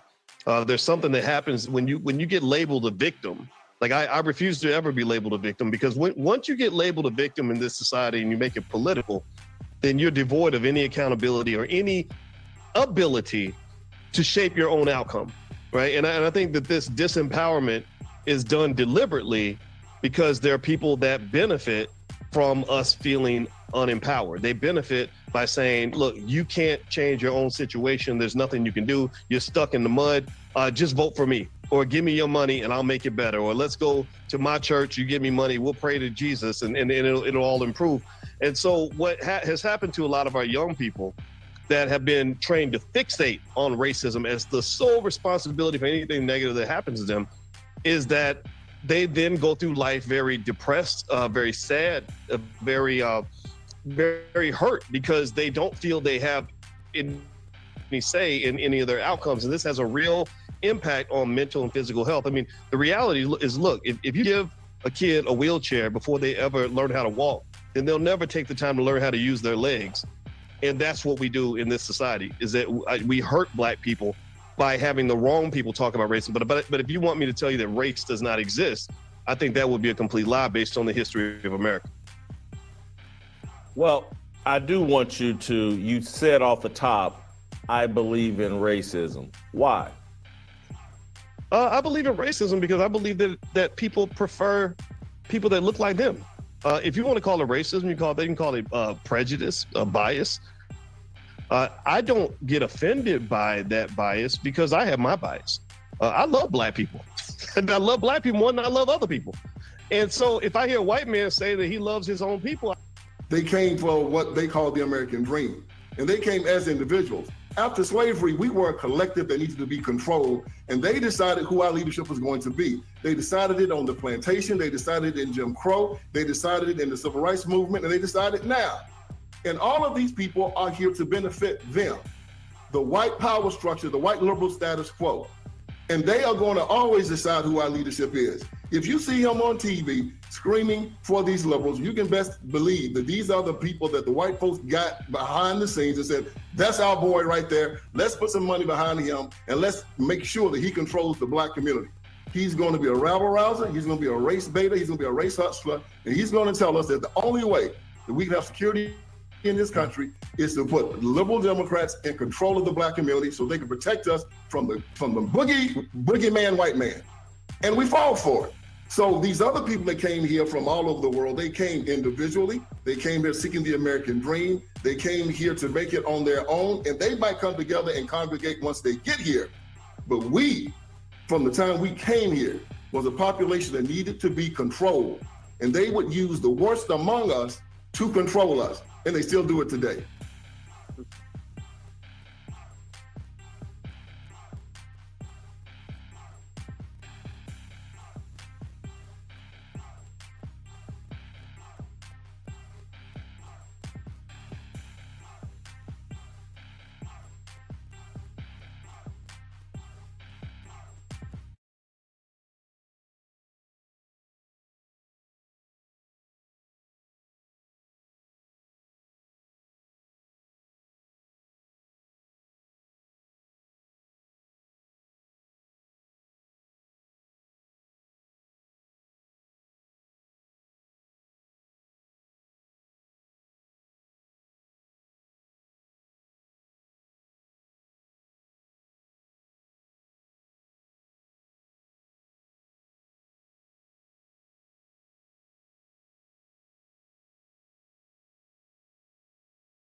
Somebody say it was me.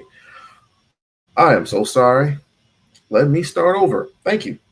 I want to present my rant. I'll do this in court form. Exhibit A. Am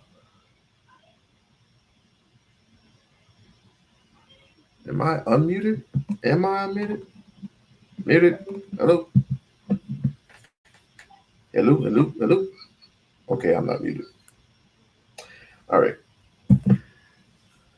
I want to give a big fuck you to these cowards that are out here. Number one, your community as of somewhere in the late 1800s was in shambles. Was later built back up in the 1900s, and yet was in shambles yet once again. I mean, we can go to Tulsa, Oklahoma, we can go to Rosewood, we can go to all sorts of things, even in places in Mississippi, in places in Alabama. We can go all over the place, right? Big establishments all over the place.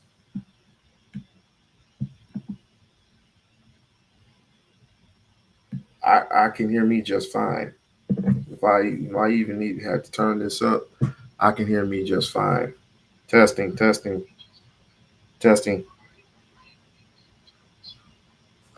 I can hear me just fine. Well, I'll just keep on going. We can be. I mean, I can go on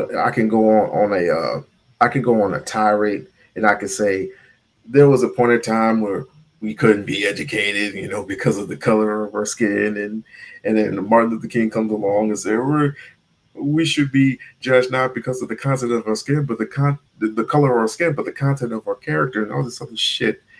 And I could be that dude that also can say that we've been bastardized for quite some time because of the lies and the constant lies that have been told to us by a certain group of individuals just to keep us the level where we're at. Martin Luther King, before he passed on, found out, even though it was too late, found out what he really was. And he was going to give us our just due. But unfortunately, his life got cut short due to the fact that he uncovered and unlocked a multitude of things. Same thing with Malcolm X. I believe Malcolm X had discovered that, brothers and sisters if brothers and sisters in certain communities can get along, that we don't have to continuously fight the white man so much. We can just continuously build on our own. Someone put a stop to that. I mean, I can go on and on. I can go on to say that Nipsey Hussle, even though people considered him to be a Crip, that his concentration was towards the Black community, and he owned his own store.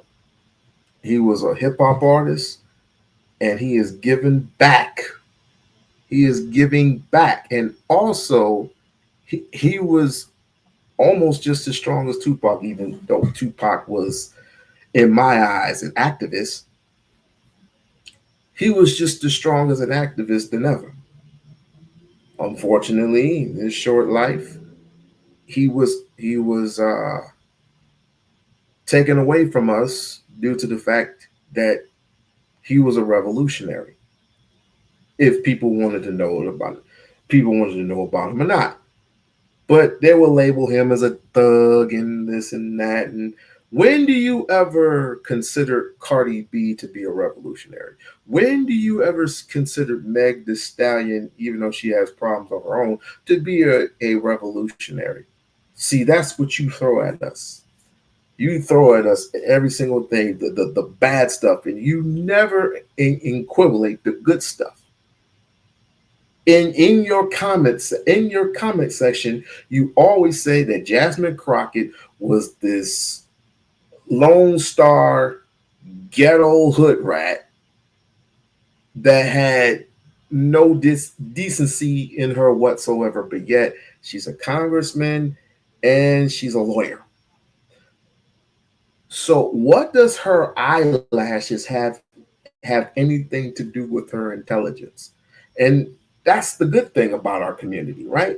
That's the good thing about our community. We can have a Maxine Waters and we can have a Jasmine Crockett doing some type of good for our community, and a Corey Bookham who can just literally do good for our community because end up in shambles all because of bad opinions. It's unbalanced. It is very unbalanced. The Carmelo Anthony thing, that's never going to go away. But you literally have white folks saying that this boy should die. And black folk, in these particular black conservatives, don't have a problem with that. Or there's some of them will actually say that he does deserve life in prison. But no one ever talks about the Allison kid that stabbed the Hispanic kid multiple times and has absolutely gotten away with it. Or not absolutely gotten away with it. He might get 3 years. Like I said, he might get 3 years in prison. And that's a slap on the wrist. 3 years. 3 years? That's nothing. Versus 40 years in prison. Which I don't see him getting 4 years of prison. But people are banking on that. These black conservatives will do anything to get along with society. Even though they are being told a great deal of lies and deceitfulness, which is quite scary in my opinion, but I'm not going to hold people to this. I'm not going to hold people to anything. I'm just going to let you talk. I'm going to actually give you a shovel so you can dig your own graves. And once you dig deep enough, something happens to you in real life and you end up reaching your hand out, no one will be there. No one will be there because you made it your position to say that we are no good to white society. Why should I give a fuck about white society? Why should I give two fats of a fat rat's? Well, Lisa, I know your people aren't watching me at this very moment, so I'm gonna keep it light.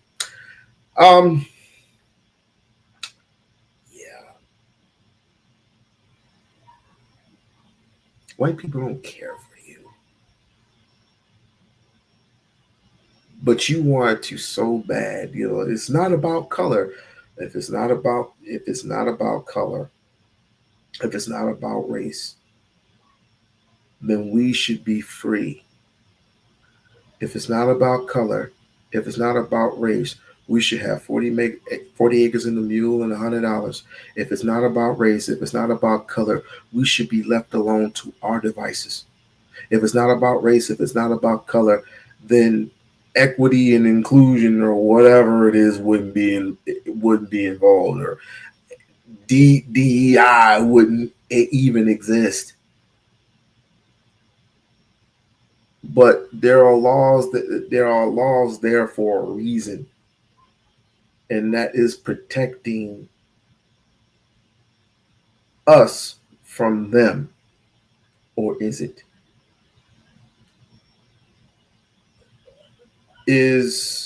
Let me ask you something. Do you think the Constitution was meant to protect us from certain harm from white folks?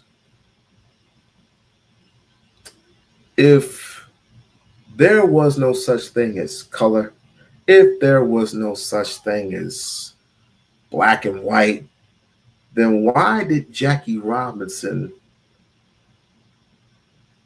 go from the Negro League to the big leagues? He could have just developed the Negro League, and people will have no choice but to fund the Negro League. If that were the case, if it's not about black and white, then how come Kobe Bryant couldn't get his own shoe? How come Kobe? I think Kobe Bryant made the most noise, and that's what literally sealed his fate. If it's all about black and white and you don't see no color, then how come Prince didn't get 100% of his masters? How come Michael Jackson didn't get 100%? Oh, he had 100% of his masters. He bought the Beatles catalog. He bought Elvis's catalog. Do you know how much that is to this very day? To this very day. He didn't have a lot of cash, but he had a lot of wealth. People don't know the difference between cash and wealth. I can lose cash and then not be a problem. But wealth is something that will get you over. And wealth is something that you can pass down from generation to generation to generation. But oh, wait. How come in the 1800s we had wealth? To be perfectly honest with you, I believe we had wealth. We had power. We had influence. But that one little whistleblower destroyed it all. And you know who that whistleblower was? A white woman. A snow bunny, which to this very day is, I don't understand why in God's blue earth would you even consider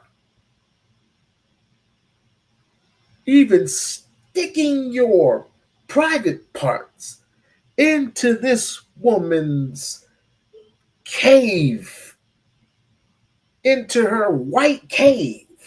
Why would you consider? And yet we have a clown on X, which needs to be ostracized, needs to be excluded from X. But Elon Musk don't have a particular problem with chaos and destruction. But I'm gonna have a problem with him because I'm gonna try to see if we can get this crazy ass woman, I believe her name is Lily Gallus, offline for good, just permanent. But she's free to call on the Jews, call on Asians, call on the gays, call on the Hispanics, and of course, niggers. She says it's so profound. Niggas. Like she's trying to be one of the fellas. Niggas. But you let this clown just run amok on your platform. Okay. All right.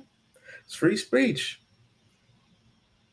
But don't be surprised if the next person who, just says says what they want to say and ultimately ends up in the dirt one way or the other, we could just make good content about it. But then you got the next Negro and the next Negro. I don't know where you people came from. It's quite mind-boggling to me. I expect people like Anton Daniels to make fun of Jasmine Crockett. But if Jasmine Crockett were to go head-to-head, toe-to-toe, face-to-face with this Negro, he would actually lose his shit. Because he can't even debate women on his own channel, let alone he wants to debate Umar Ife Tunde? Really? You wanted to debate Ife Tunde for what?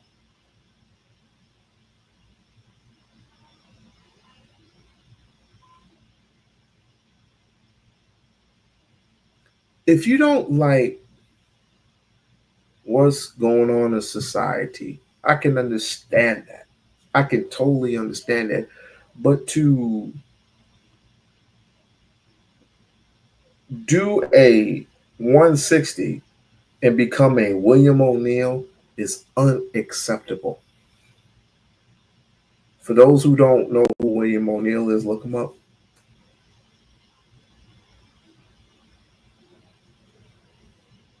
This is the same guy who turned his back not only on his brothers and his sisters in the Black Panther Society, but he nearly turned his back on his people. Clarence Thomas, do we have to say it? I mean, do we literally have to say it? I think we hit a mark. I think we hit a mark on society. I think we hit a mark so bad that I think it's time for us. I think it's time for us people who really care for turning this thing around. We have to cut some fat. We have to treat this like center cut pork chops, and we have to cut the fat off tremendously. We have to. Because I don't want what happened with Nat Turner to happen to anybody else. I don't want what happened to Patrice Lumumba to happen. What happened to him, I don't want to happen. I mean, they literally unalived this man and ate him because they wanted. You know why they ate him? Because they wanted the knowledge that he possessed. That's what these people. And for those who really love white folks so much, I literally hope you get F by a pig. Because that's what these people do. They have sex with animals. That's what they do. White folks have sex with animals. I could put this on YouTube, but they'll probably just kick me off or whatever. But probably flag me. But you do what? Are you trying to literally do what white folks do? Whatever they do, wherever they go, you follow right after them. How sick is that? How sick is it? And you ask such dumb questions. What if Carmelo Anthony killed your son? That's not gaslighting, but that's escapism. Who would ask some dumbass question like that? That's stupid. That's a stupid question. And anybody answers that dumbass questions, I want to look at your sanity too. I think people who actually knows how to parent their children correctly, especially in the Black community, know not to be in a certain situation, be in a situation where if somebody looks suspicious, call security. I'm not talking to you. I'm just going to call security. But I'm not going to be as so bad and bolden as if to say, get out of our seat. There's too big of a gap in that. Too big of a gap between get out of our bench, you're in our seat, you're near our bleachers, and blah, blah, blah, blah, blah, to touch me and see what happens. There's a gap within that. Possibly a small gap, but a gap nevertheless. But people are going to treat that as he was a murderer. I don't know murderers who have 3.7 GPA averages. Do you? I don't see it. But you're going to talk about this ad nauseum. It's like the black people, the black community don't care. No, they just don't care for you because you're pandering to white people too much. That's what you do. You pander to the wrong crowd, and it's sick. If the revolution pops off, the first person we using you as a fucking shield. And I said that. We're using you as a shield and we're throwing you to the wolves to get eaten. We spent entirely too much time in thinking that into figuring out who's our enemy and who ain't. The time is now to start trimming the fat.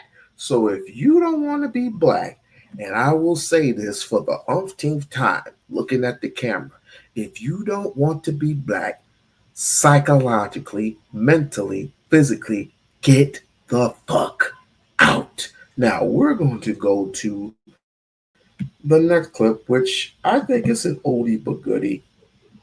If you can't stand for it, then I can understand it. This is from our great brother, Dr. Claude Anderson. What does he have to say about all this? One of these occasions, that is to try to give you a status report on black people in America. And let me tell you up front, you are not progressing. I've been telling you that now for 25 to 30 years, even when I was with the Carter administration going around the country. You're not going to progress. You're going backwards. You're going backwards. The only people, blacks in America, are progressing are those who are locked into a vein called entertainers. If you're an entertainer, what you're telling white folk is that you are safe as a birth control pill. There ain't nothing going to happen. You're not going to do anything for black folk. If you're running with a ball, joking, telling jokes, singing, dancing, or white folk, that doesn't fight. You broadcast every sport event. As long as you don't address any issues dealing with black folk and the problems that black folk have. And so, so when you all see all these blacks on television, read about them in the newspaper, those blacks have been classified as being as 20 times safer than the birth control pill. Ain't nothing gonna black folk. This morning, get that through your head. Social integration has failed. As a matter of fact, you lost in social integration. You didn't gain anything. You lost everything you had. Any black person here in this auditorium today that's more than 50 years of age can tell you what you used to have. You have nothing now. You used to have theaters and bus companies, cab companies. You used to have almost everything that whites had. But now you have nothing. Why? Because see, social integration is a weakening process. It is not designed to empower you. Powernomics might be, but social integration is not. You cannot integrate anything you cannot empower anything by integrating it. You weaken it. And in social integration in this country, what social integration did was make you a guest. You became a guest in what other people own and control. And any of you know that once your guest has been with you for 2 or 3 days, you want to get rid of them. We are guests. You don't own any hotels. You don't own anything of value in the country. That's why everybody's been pushing social integration. That's why I don't have communities. You used to have decent communities. Every black city in America, I used to be able to go to any city and find a black neighborhood, not a neighborhood, those days, community. We used to have some of the finest communities in America. But right here in LA, you have the better Watts, something. You got nothing. And all my blacks who are so silly enough, they out of the oven and say, I'm getting away from my, I'm going out by my against. Social integration cannot enhance you. Now, anybody in social economics knows this. The Jews found this out way back a long time ago in the 1500s in Europe, when Jews tried to socially integrate. And Jews found out very quickly it is a weakening process. They became at risk. No group is going to try to socially integrate that's an out group. And especially if you're an out group, that's a hated group. You are a hated out group. You.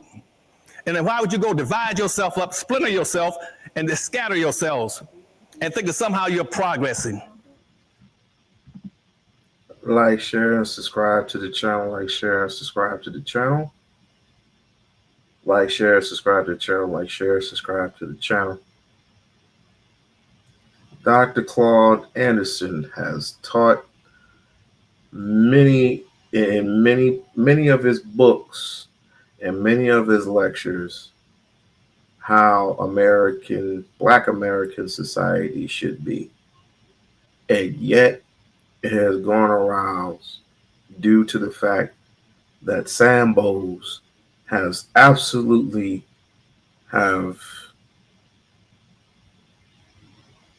basically been on the side of whitey for too damn long. If we can't have a Black America, what makes you think that Chinese America will welcome you with open arms? If they shut down, what makes you think that you're safe with them? Riddle me that. That makes entirely no sense at all. But I ain't gonna hold you to it. I'm not gonna hold you to it. I'm just gonna let you just destroy yourselves. Mentally, physically, whatever. Talking to the Coons. Because apparently having a black America, having a black town is too equivalent. It's too much like right. Having your own policing, your own, that's too much like right. So we don't have to include everyone. We really don't.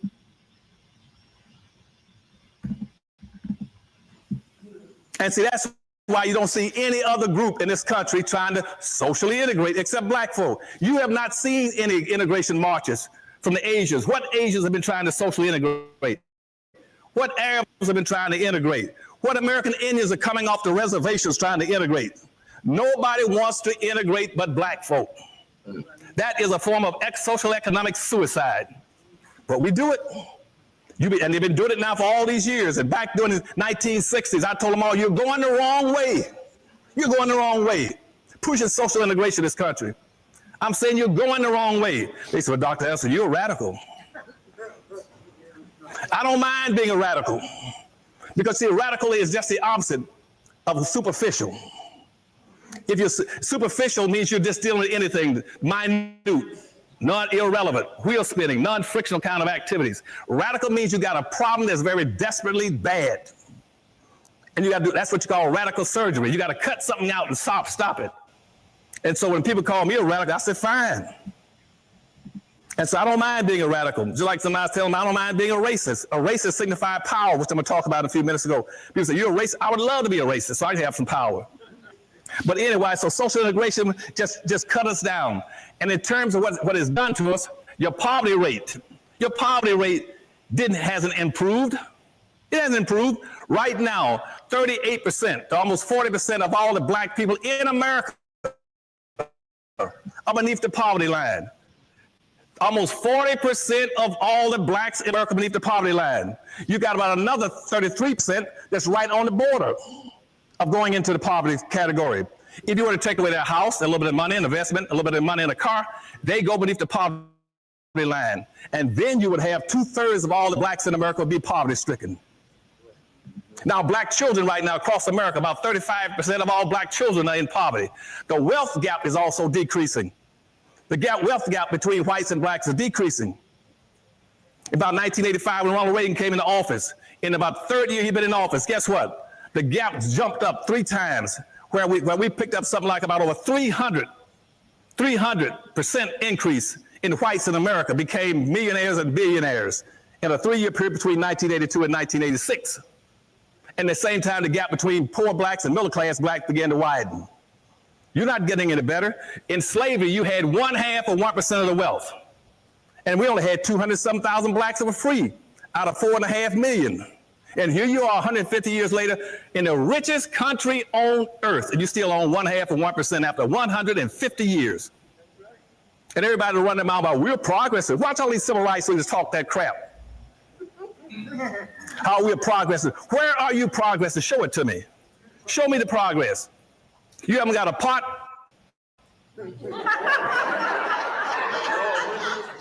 Or a window to throw it out of.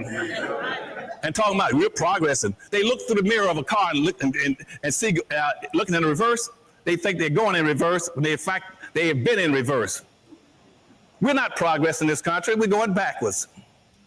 Right now, the unemployment rate has not changed. What you're hearing now in the news about, well, the economy is getting better. They are not talking about black folk, they talk about the economy improving. I don't it's because of the United States Constitution, the Bill of Rights, and the Declaration of Independence. You're locked in box. We got black leaders can't figure that out.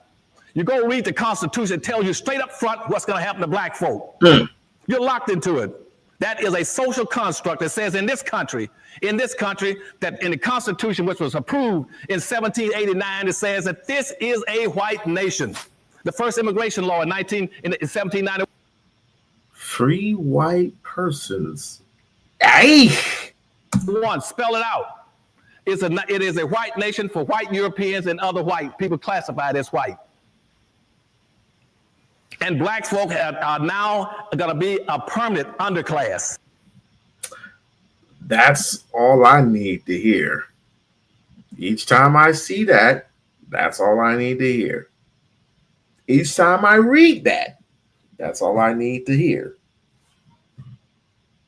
But people like Anton and them, they just feel that just because they got a little money, just because they got, a place to stay, and they socialize with everyone, including their own, that racism don't exist, white privilege don't exist. If I hear another person say that white privilege don't exist, I'm going to explode. I'm literally about to crash out. Are you serious right now? White privilege doesn't exist. I mean, riddle me that. Where can we say this is our base? If we're in trouble, this is our base to go to. As black people in America, where can we say this is our home? This is our home.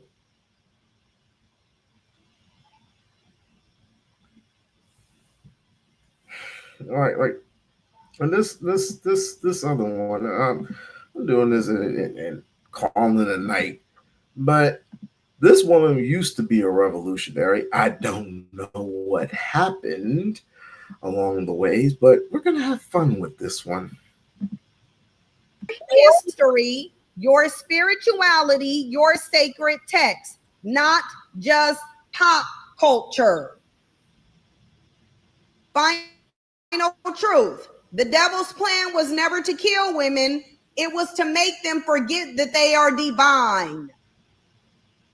He didn't need to use fire or chains. He just needed to convince you that softness is weakness, beauty is all you have, men are gods. Here, Chat GPT go again, telling you your problem. This is your problem. This is your problem. It's telling you this is your problem. Again, he didn't need to use fire or chains. He just needed to convince you that softness, weakness. Hold on for a second. Beauty is all you have. Men are gods, and sisterhood is optional. But now you see it, and you can choose differently. Now, I asked this another question. Let's go to the next question. So I said, okay, Chat GPT, given all that, so basically you're saying that male worship is destroying women. This was my question. My next question was, so basically you're saying that male worship is destroying women. It said, yes, that's exactly what I'm saying. Didn't I tell you your problem was rooted in male worship? Now AI is telling you that. Because really, all of these 1 through 8, they just breaking down male worship. This is just a long form road of saying, get them to worship men.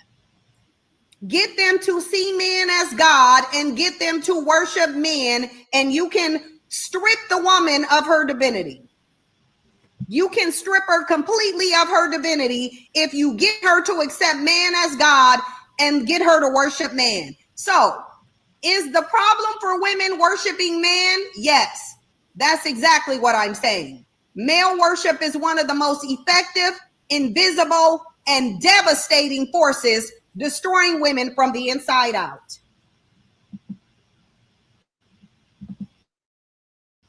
Do you want to argue with it? Because we can argue with it. Let's call it what it is. Male worship equals the prioritization of men's approval, presence, protection, or pleasure above a woman's own well-being, purpose, and sovereignty. Women. I think it was a big mistake even bringing this woman back. This was a big mistake. Kind of like Tommy Sotomayor's, but people brung them back for whatever freaking purpose it was. In order for us to just patch our wounds, we have to work together as one. We have to work together. Of course, we're going to have to, we're going to have to go through pain. We're going to have to go through suffering. We're going to have to go through humiliation. But we're going to have to go through it, people. And agree and just, what, I'm tired of this agreeing to disagree. What can we agree on? What are some of the things we can agree on? We can agree on we don't need people like that anymore. But this is what you did. And do this all the time. And it's absolutely rotting women from within, spiritually, emotionally, economically, and generationally. This is your problem. Here's how male worship destroys women. It makes women compete for men who don't compete for them. This is your problem. Your problem is you're throwing the cosmic balance off with your male worship. You're not here to worship males. Women fight over emotionally and toxic relationships to avoid being alone. They accept being side chicks, baby mamas, or placeholder wives because his presence is seen as status, even if it's painful. Results: women sacrifice dignity, peace, and self-worth for proximity to broken men. 2, it trains women to excuse male failure while blaming themselves. He cheated because I wasn't enough. He doesn't provide because I'm too independent. He left because I was too emotional. This is Black women. This is women all over the place. This is you all over the place. Blaming yourself. Oh, I chose to be a single mother. If you're a Black woman, oh, well, single one mother is our fault. Well, we should have did whatever we could to keep that man. Well, we should have been more feminine. We should have been more submissive. If you would have just treated your man right, he wouldn't have left you with a baby. Black women. Result: women bend themselves into emotional pretzels to justify male neglect instead of demanding accountability. It silences female pain to protect male image, much like what the Black community is doing to Megan Thee Stallion right now. We are watching this play out right now with Megan Thee Stallion and Halle Bailey. She's taught not to embarrass him, emasculate him, or air dirty laundry. Even in abuse, she's told to pray for him. It prioritizes male validation over female purpose. She can be powerful, educated, successful, but still feel incomplete without a man. This is you, Black women. This is 100% Black women right here. This is Black women. We're not going to argue with this because there is no argument. This is Black women right here. Whole lives are built around getting the ring, keeping him, fixing him, or proving worthiness to him. Result: women trade destiny for validation. They live reactively instead of sovereignly. Because if you're worshiping men, you're a slave to your own worship. You're not sovereign. You're beholden to that man that you worship. It destroys female solidarity. Male worship calls women to betray, degrade, and isolate each other over men who don't value any of them. Female friendships are seen as less important than romantic male relationships. Result: division, jealousy, isolation, broken sisterhood. It delays or prevents healing. Women who worship men don't heal because healing requires facing the truth. He never chose you. He was never worthy. Recycled trauma dressed up as loyalty. It hands the power of God over to men. Instead of praying to a higher power, many women unconsciously pray to men. Didn't I tell you it makes no sense that you're praying to a male God to correct the behavior of human males? For attention, for protection, for love. Why would you be praying to a male God saying, Father God, help us to deal with these males? You're going to the source of the problem for the solution. You think that a male God is going to correct the behavior of the males that he would have given dominion over you? Really? This makes sense to you? You think a male God is going to liberate you from the oppression of human males? Why? Why? Look, result: deep spiritual disconnection. She no longer sees herself as sacred, only as approved or rejected. Okay. Shut the fuck up. Anyway, my bad, people. You know, coonery is above, is on a rise right now, and we don't have time for this foolishness. Just like we don't have time for SAMBOS being on the panel and just literally just kowtowing to the white ringers. Observe.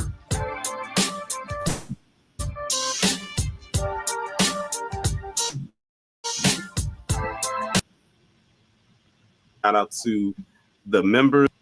Jonathan McCullough and former president of NAACP, Brazoria County, Eugene Howard, who's not a member of the group, and you'll soon see.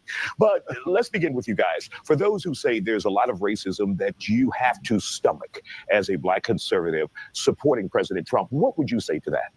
Personally, I would say that I've ignored a lot of racism from the left. When Joe Biden said that he said poor people are just as bright and talented as white people, that's a racist comment. There's types of racism that seem to go ignored and unnoticed by the left and the right, but it's the racism of low expectations that I can't ignore. And so that's why I brought that up first, is because the racism that they want us to overlook is the racism coming from the left. All right, let's go down the line. And I have a feeling they're going to be saying that a lot. This is why what she just. So if you can show me policy that affects or that you can call racism, then I'll look at the hat. Don't the hat look so cute? Lisa, look at the hat. Don't you like that conservative hat that he has on? Let me get a view of. Never mind. I can't even do it on camera. Can't even do it on camera. The only reason why I gave you the crown so I get off your head. Shouts out to DMX. Jesus. I'll agree, but up to this point, I have yet to see anything that he's put into law that affects Black people negatively. Eyes wide shut. Now, y'all, this was a month ago. That means he's going to be that one. Declassified the MLK files. So, not elite, not ultimate, not the. He said he's ultra mega. He want to let y'all know.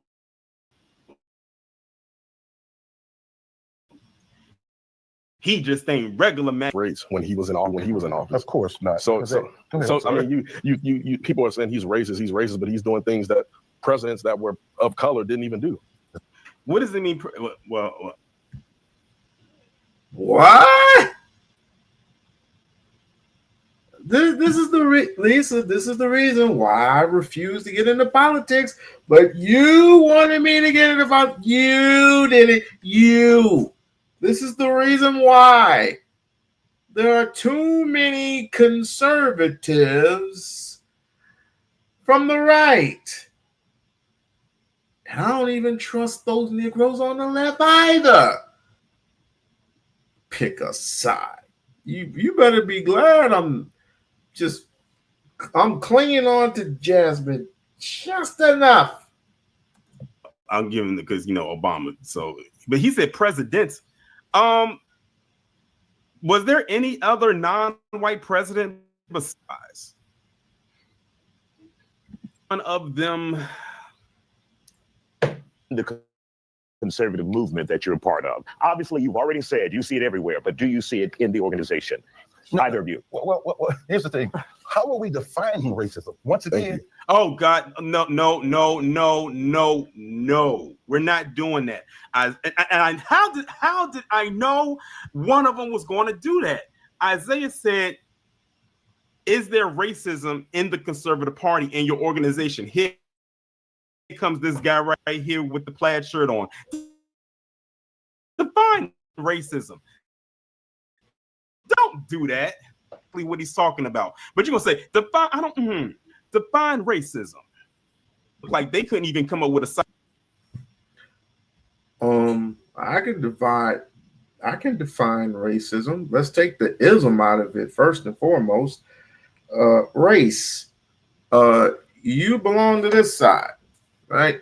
White folks belong to this side. Somehow infiltration came into place, and this side ended up coming on to this side. And they patted you on, gave you a massage, gave you a little rub, and all of a sudden, people started disappearing. And so somehow you ended up on this side. And then you became, I don't know, Milli Vanilli or some shit. I don't know.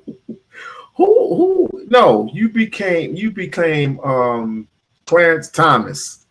You came over here. You came out Clarence Thomas, and you started shaking your finger at. That's what race is. Isms. I don't do isms. Solid answer. It's like they had to look at each other like, okay, how do we answer this question? And then he said, oh, I know. Okay, really, you know what racism is. So exactly. Just tell me if you have seen see, it, I know what racism is, but I can't speak for everybody else. Well, let me say something. Go ahead. Okay, so when somebody on the left sees me, a black woman, and just assumes I'm poor or ignorant, or they're like, "Oh my goodness, you speak so well," they're so shocked about that. Why are they shocked about it? That is racism. I overlooked that. The left is no different from the right. Well, what is never mind. A lot because I'm saying they don't know any better. That happens to me a lot from people on the left. And notice what she just did. She deflected too because he didn't ask about the left. Urban Conservatives of America, or whatever that group is called, or just conservatives, period. He didn't ask about another party or another political leaning. He was talking about what you're a part of. Have you experienced racism within your group? She deflected too. Yes. Because the thing is, they know it's there, but they're not going to call it out. They got to get paid. They got mortgages. They got rent. They got car notes. They got schooling for their kids. What did Dr. Claude Anderson mention earlier? It's like, I can give you a TV show. I can put you on ESPN just as long, and I can include a big salary for you. Just as long as I don't have to hear about the problems in your community. Just as long as I don't have to hear or see you march up and down for freedom and justice and reparations and just as long as I don't see it. And now you got people lined up. Excuse me. I want to be a black conservative. And it's the same one where you end up in that foot line when they chopped your foot off, Toby.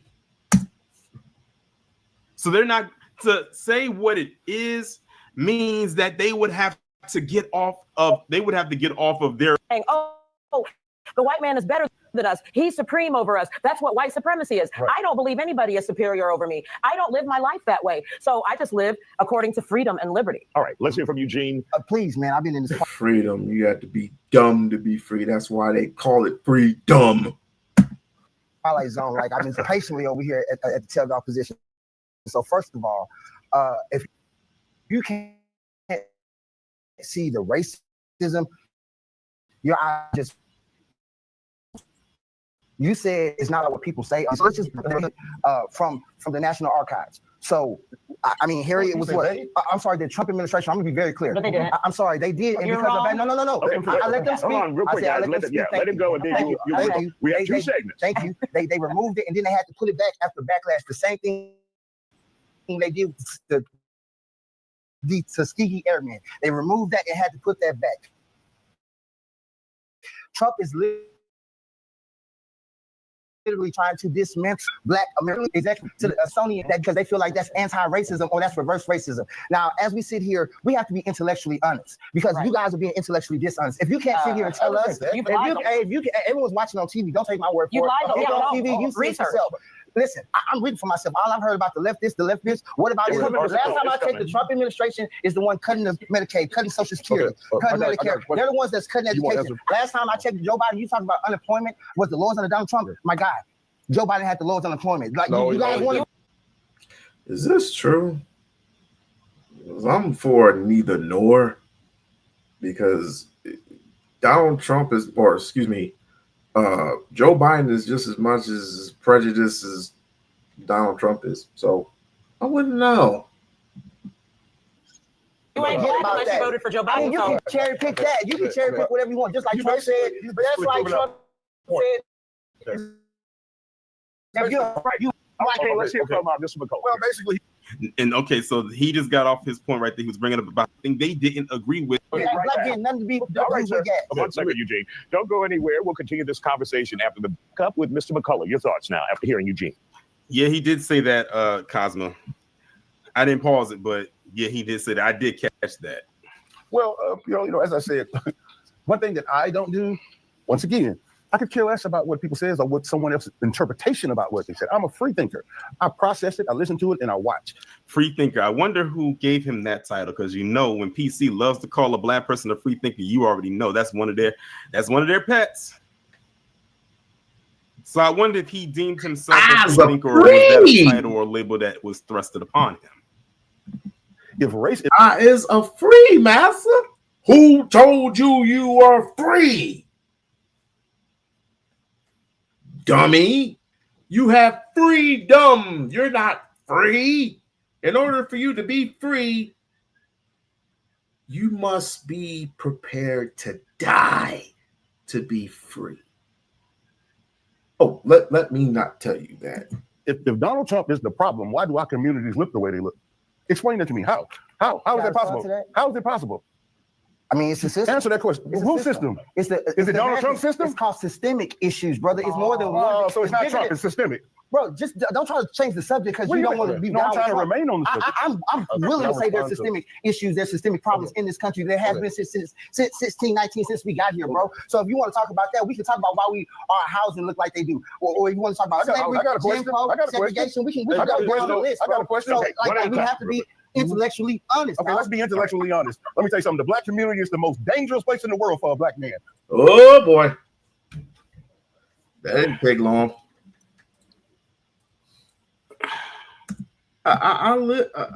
Newsflash, ladies and gentlemen. I live in a black community. It's fine over here. It's just fine. The only thing about it is you see more of, I don't want to call them immigrants, you see more of Jamaican descent and you see more of Haitian descent more than you see American Africans like us. And quite frankly, I don't fucking mind at all. We cool with each other. No one's ever robbed me. No one's ever robbed me. No one's ever said anything bad about me. As a matter of fact, we were supposed to be barbecuing this week. I got some things to do, I guess.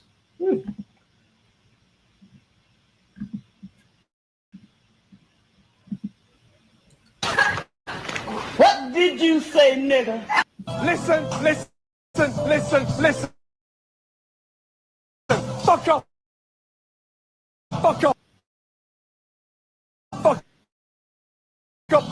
Yes. Ears were open when I heard that one. Wait, let me run that back. Be honest. Okay, let's be into.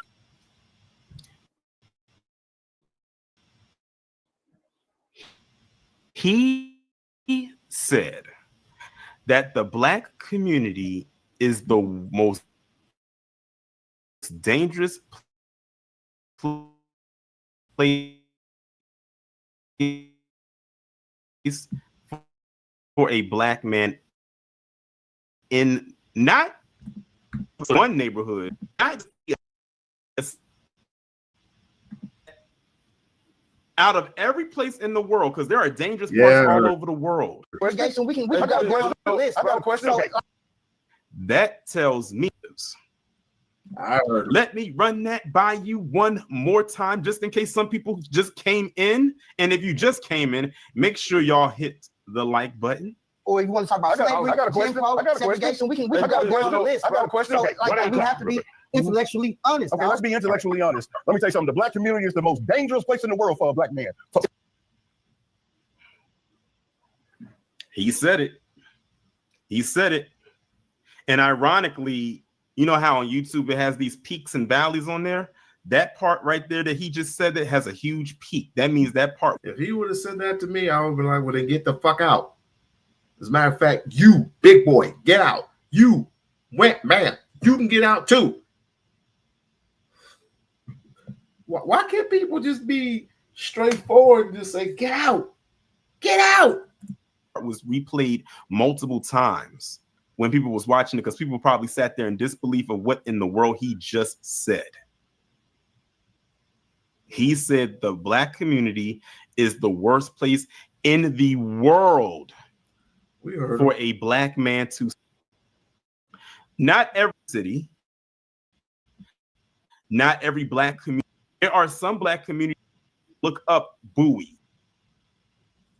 And shout out to the fundraiser and abetting. That kind of pissed me off. Then if you don't want to just talk about my state, you can look at. If we want to be intellectually honest, am I right or wrong? You're wrong. And Mr. McCullough, very wrong. Explain that. Well, it's dangerous. Let's just be real. Listen, the violent culture in the black community will not be addressed by black people because we're too busy worried about white supremacy. Someone get this guy. Get him off the panel. Get him off the panel. I think it was Marcus Garvey. Yeah, it was Marcus Garvey that said, if you drink, black people would have drinking the west rivers of the Western civilization and die from the thirst of it. I'll repeat it again.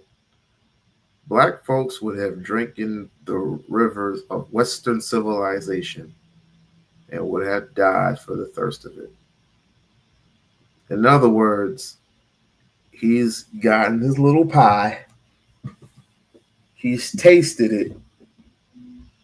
You know how the first time you taste pie, you say, damn, it's pretty good. But this person made it. This white man made this pie. I despise him, but this pie tastes pretty good. So what do? Do I take another slice of pie? Or so I just leave him so I just go ahead and just destroy everything, including that pie. Just get rid of that pie. Nah, fool, you ain't supposed to be eating nothing that the white man provides for you because it's poisonous. Let me take a little bite. It won't hurt. Tastes good. Feels good. If it tastes good to you, it's gonna feel good to you. If the Republicans feed you something that's going to taste good, it's going to feel good. Oh my goodness. How we have tasted the poison of Western civilization. Wondering what you're talking. Explain that. Well, it's dangerous. Let's just be real. Listen, the violent culture in the black community will not be addressed by black people because we're too busy worried about white supremacy. Well, why doesn't, you know what? This is something that actually came to my mind last night. And I thought about turning it into a comment. Well, it was this one black guy and I stopped right there. Always black people. And then when you have those other groups, they manage to hear that. And then they start asking people of our hump right there on this meter. He said the safest place for black people is the white community, and then comes back and says, now tell me I'm wrong. Oh, that's easy. That's just something that I've been black people because we're too busy worried about white supremacy, right? The safest place is the white community. Keep it 100. Yeah. He just said the safest place for black people is the white community.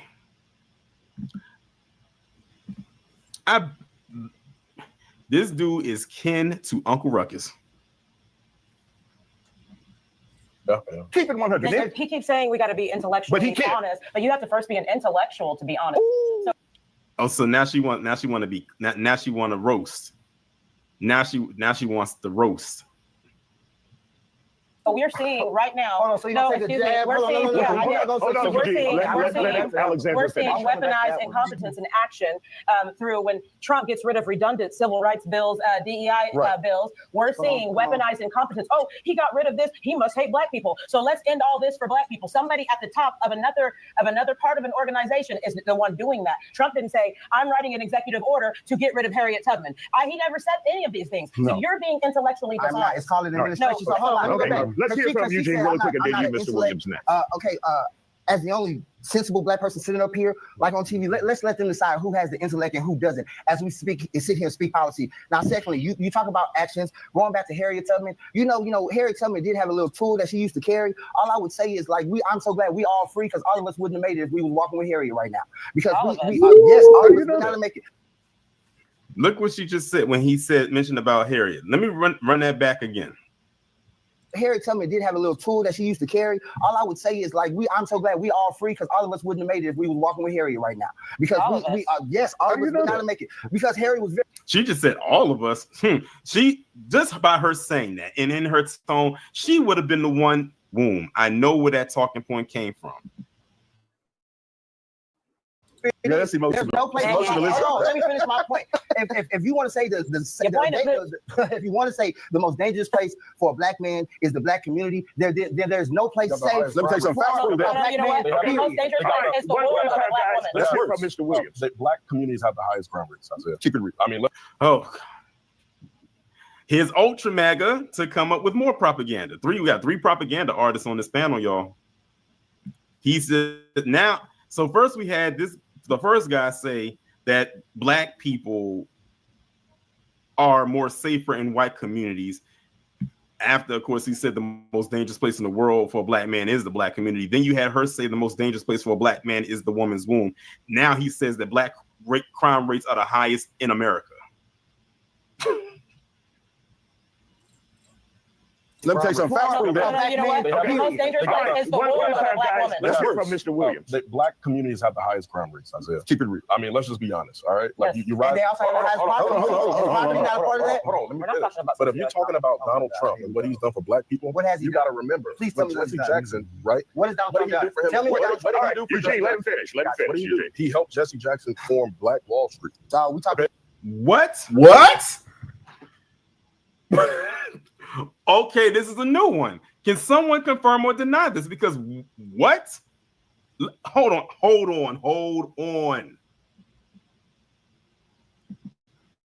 Black Wall Street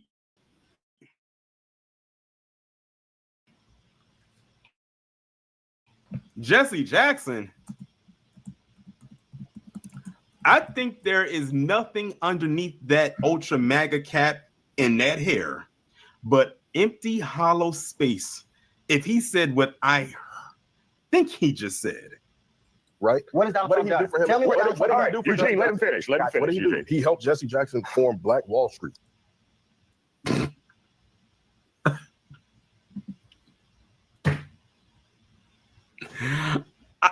I mean,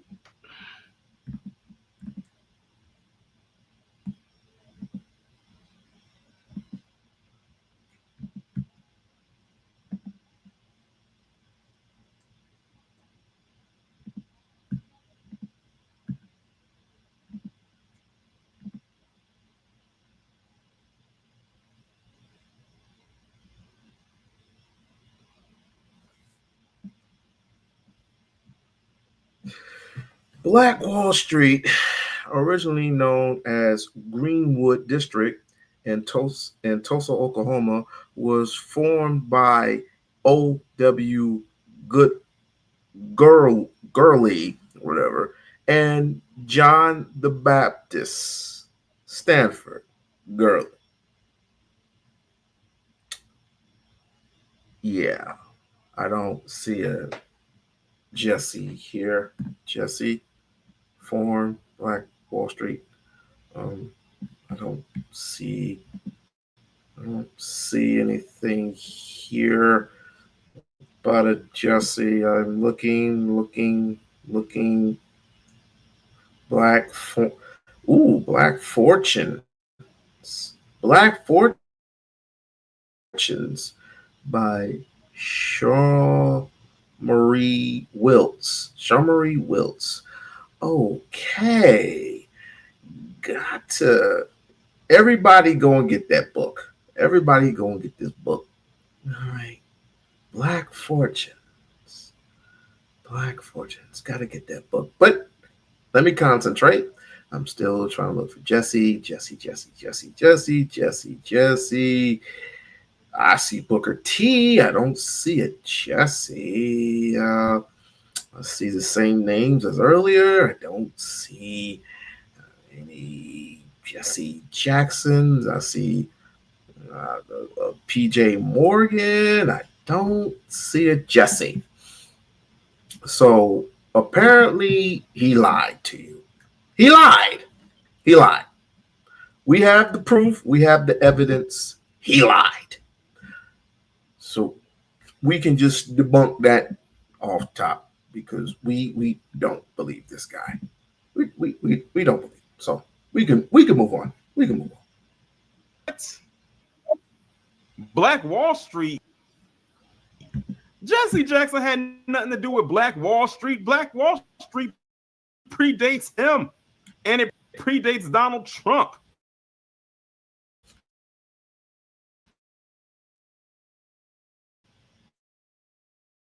What in the world? You know what? These are probably the same people.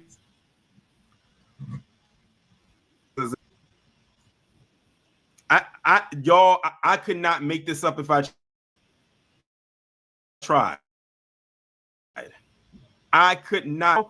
Jesse Jackson nor Donald Trump were alive when Black Wall Street was around.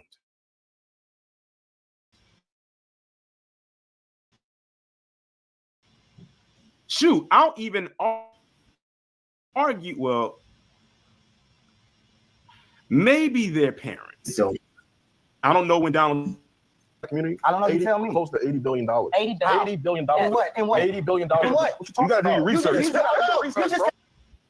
I'm glad the brother on the end said that because he said he gave the black community nearly $80 billion, and he said for what? And then the guy gonna come back and say, "Do your research." I can't stand people like that.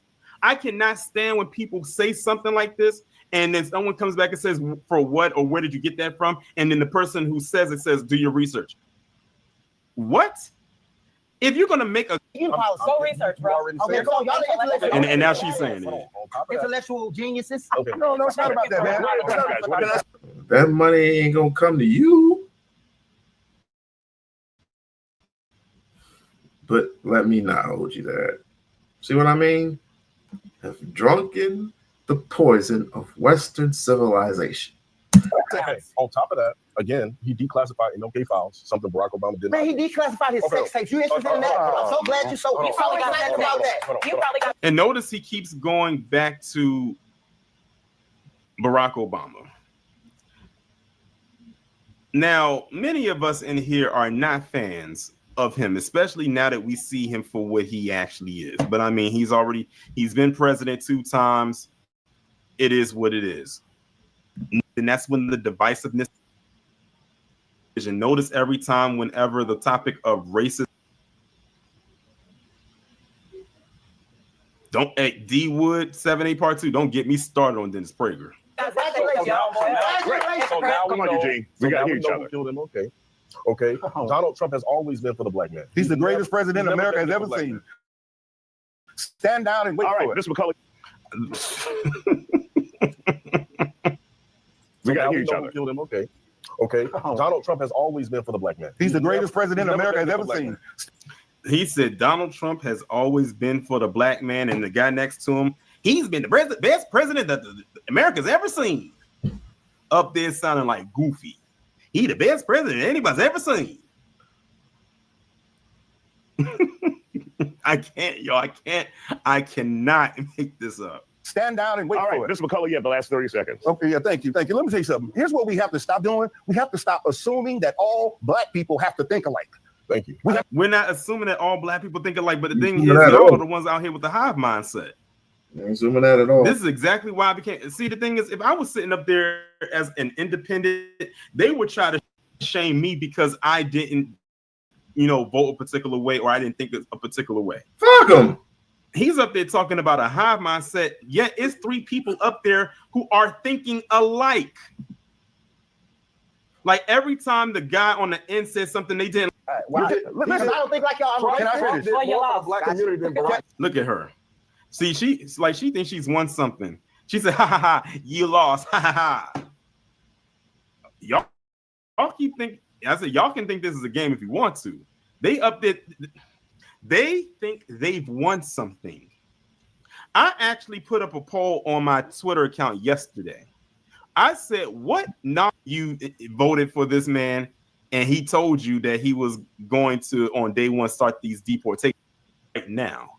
They just think that they're winning right now because I guess they're. Well, I just thought I'd play you a little clip of that, of where we are in society today. They figured that because Donald Trump, and I said this before, Donald Trump is in office, that they figured that you won something. You didn't win shit. You didn't win anything. White folks are finding that out. They were clapping their hands and stomping their feet. Little did they know that Donald Trump said, oh yeah, the best is yet to come. And all these white farmers in America are finding out how truly a capitalist Donald Trump really is. He ain't nobody's president. He's a capitalist. He's a businessman. A really lousy businessman, but a businessman nevertheless. And all white farmers are getting to know him truly, personally, for who he really is. We knew who he was all along. It doesn't set well, but just like Omarosa. Oops. Just like Omarosa, she found out who Donald Trump was. Where is she at now? Ooh. Ladies and gentlemen, this includes our show for tonight. For all the cowards, bigots, SAMBOS, basket, assholes, and so on and so forth. Geniuses, black conservatives, biscuit-eating people, and all around the world. This is We-On-Loc Nation signing off and saying, oh shoot, I have the freaking thing and I couldn't cue it up. But this will be better for the fourth time around. It will be so much better. Oh, I'm gonna keep coming, and I'm gonna keep coming with this. Part 4 coming soon. Peace.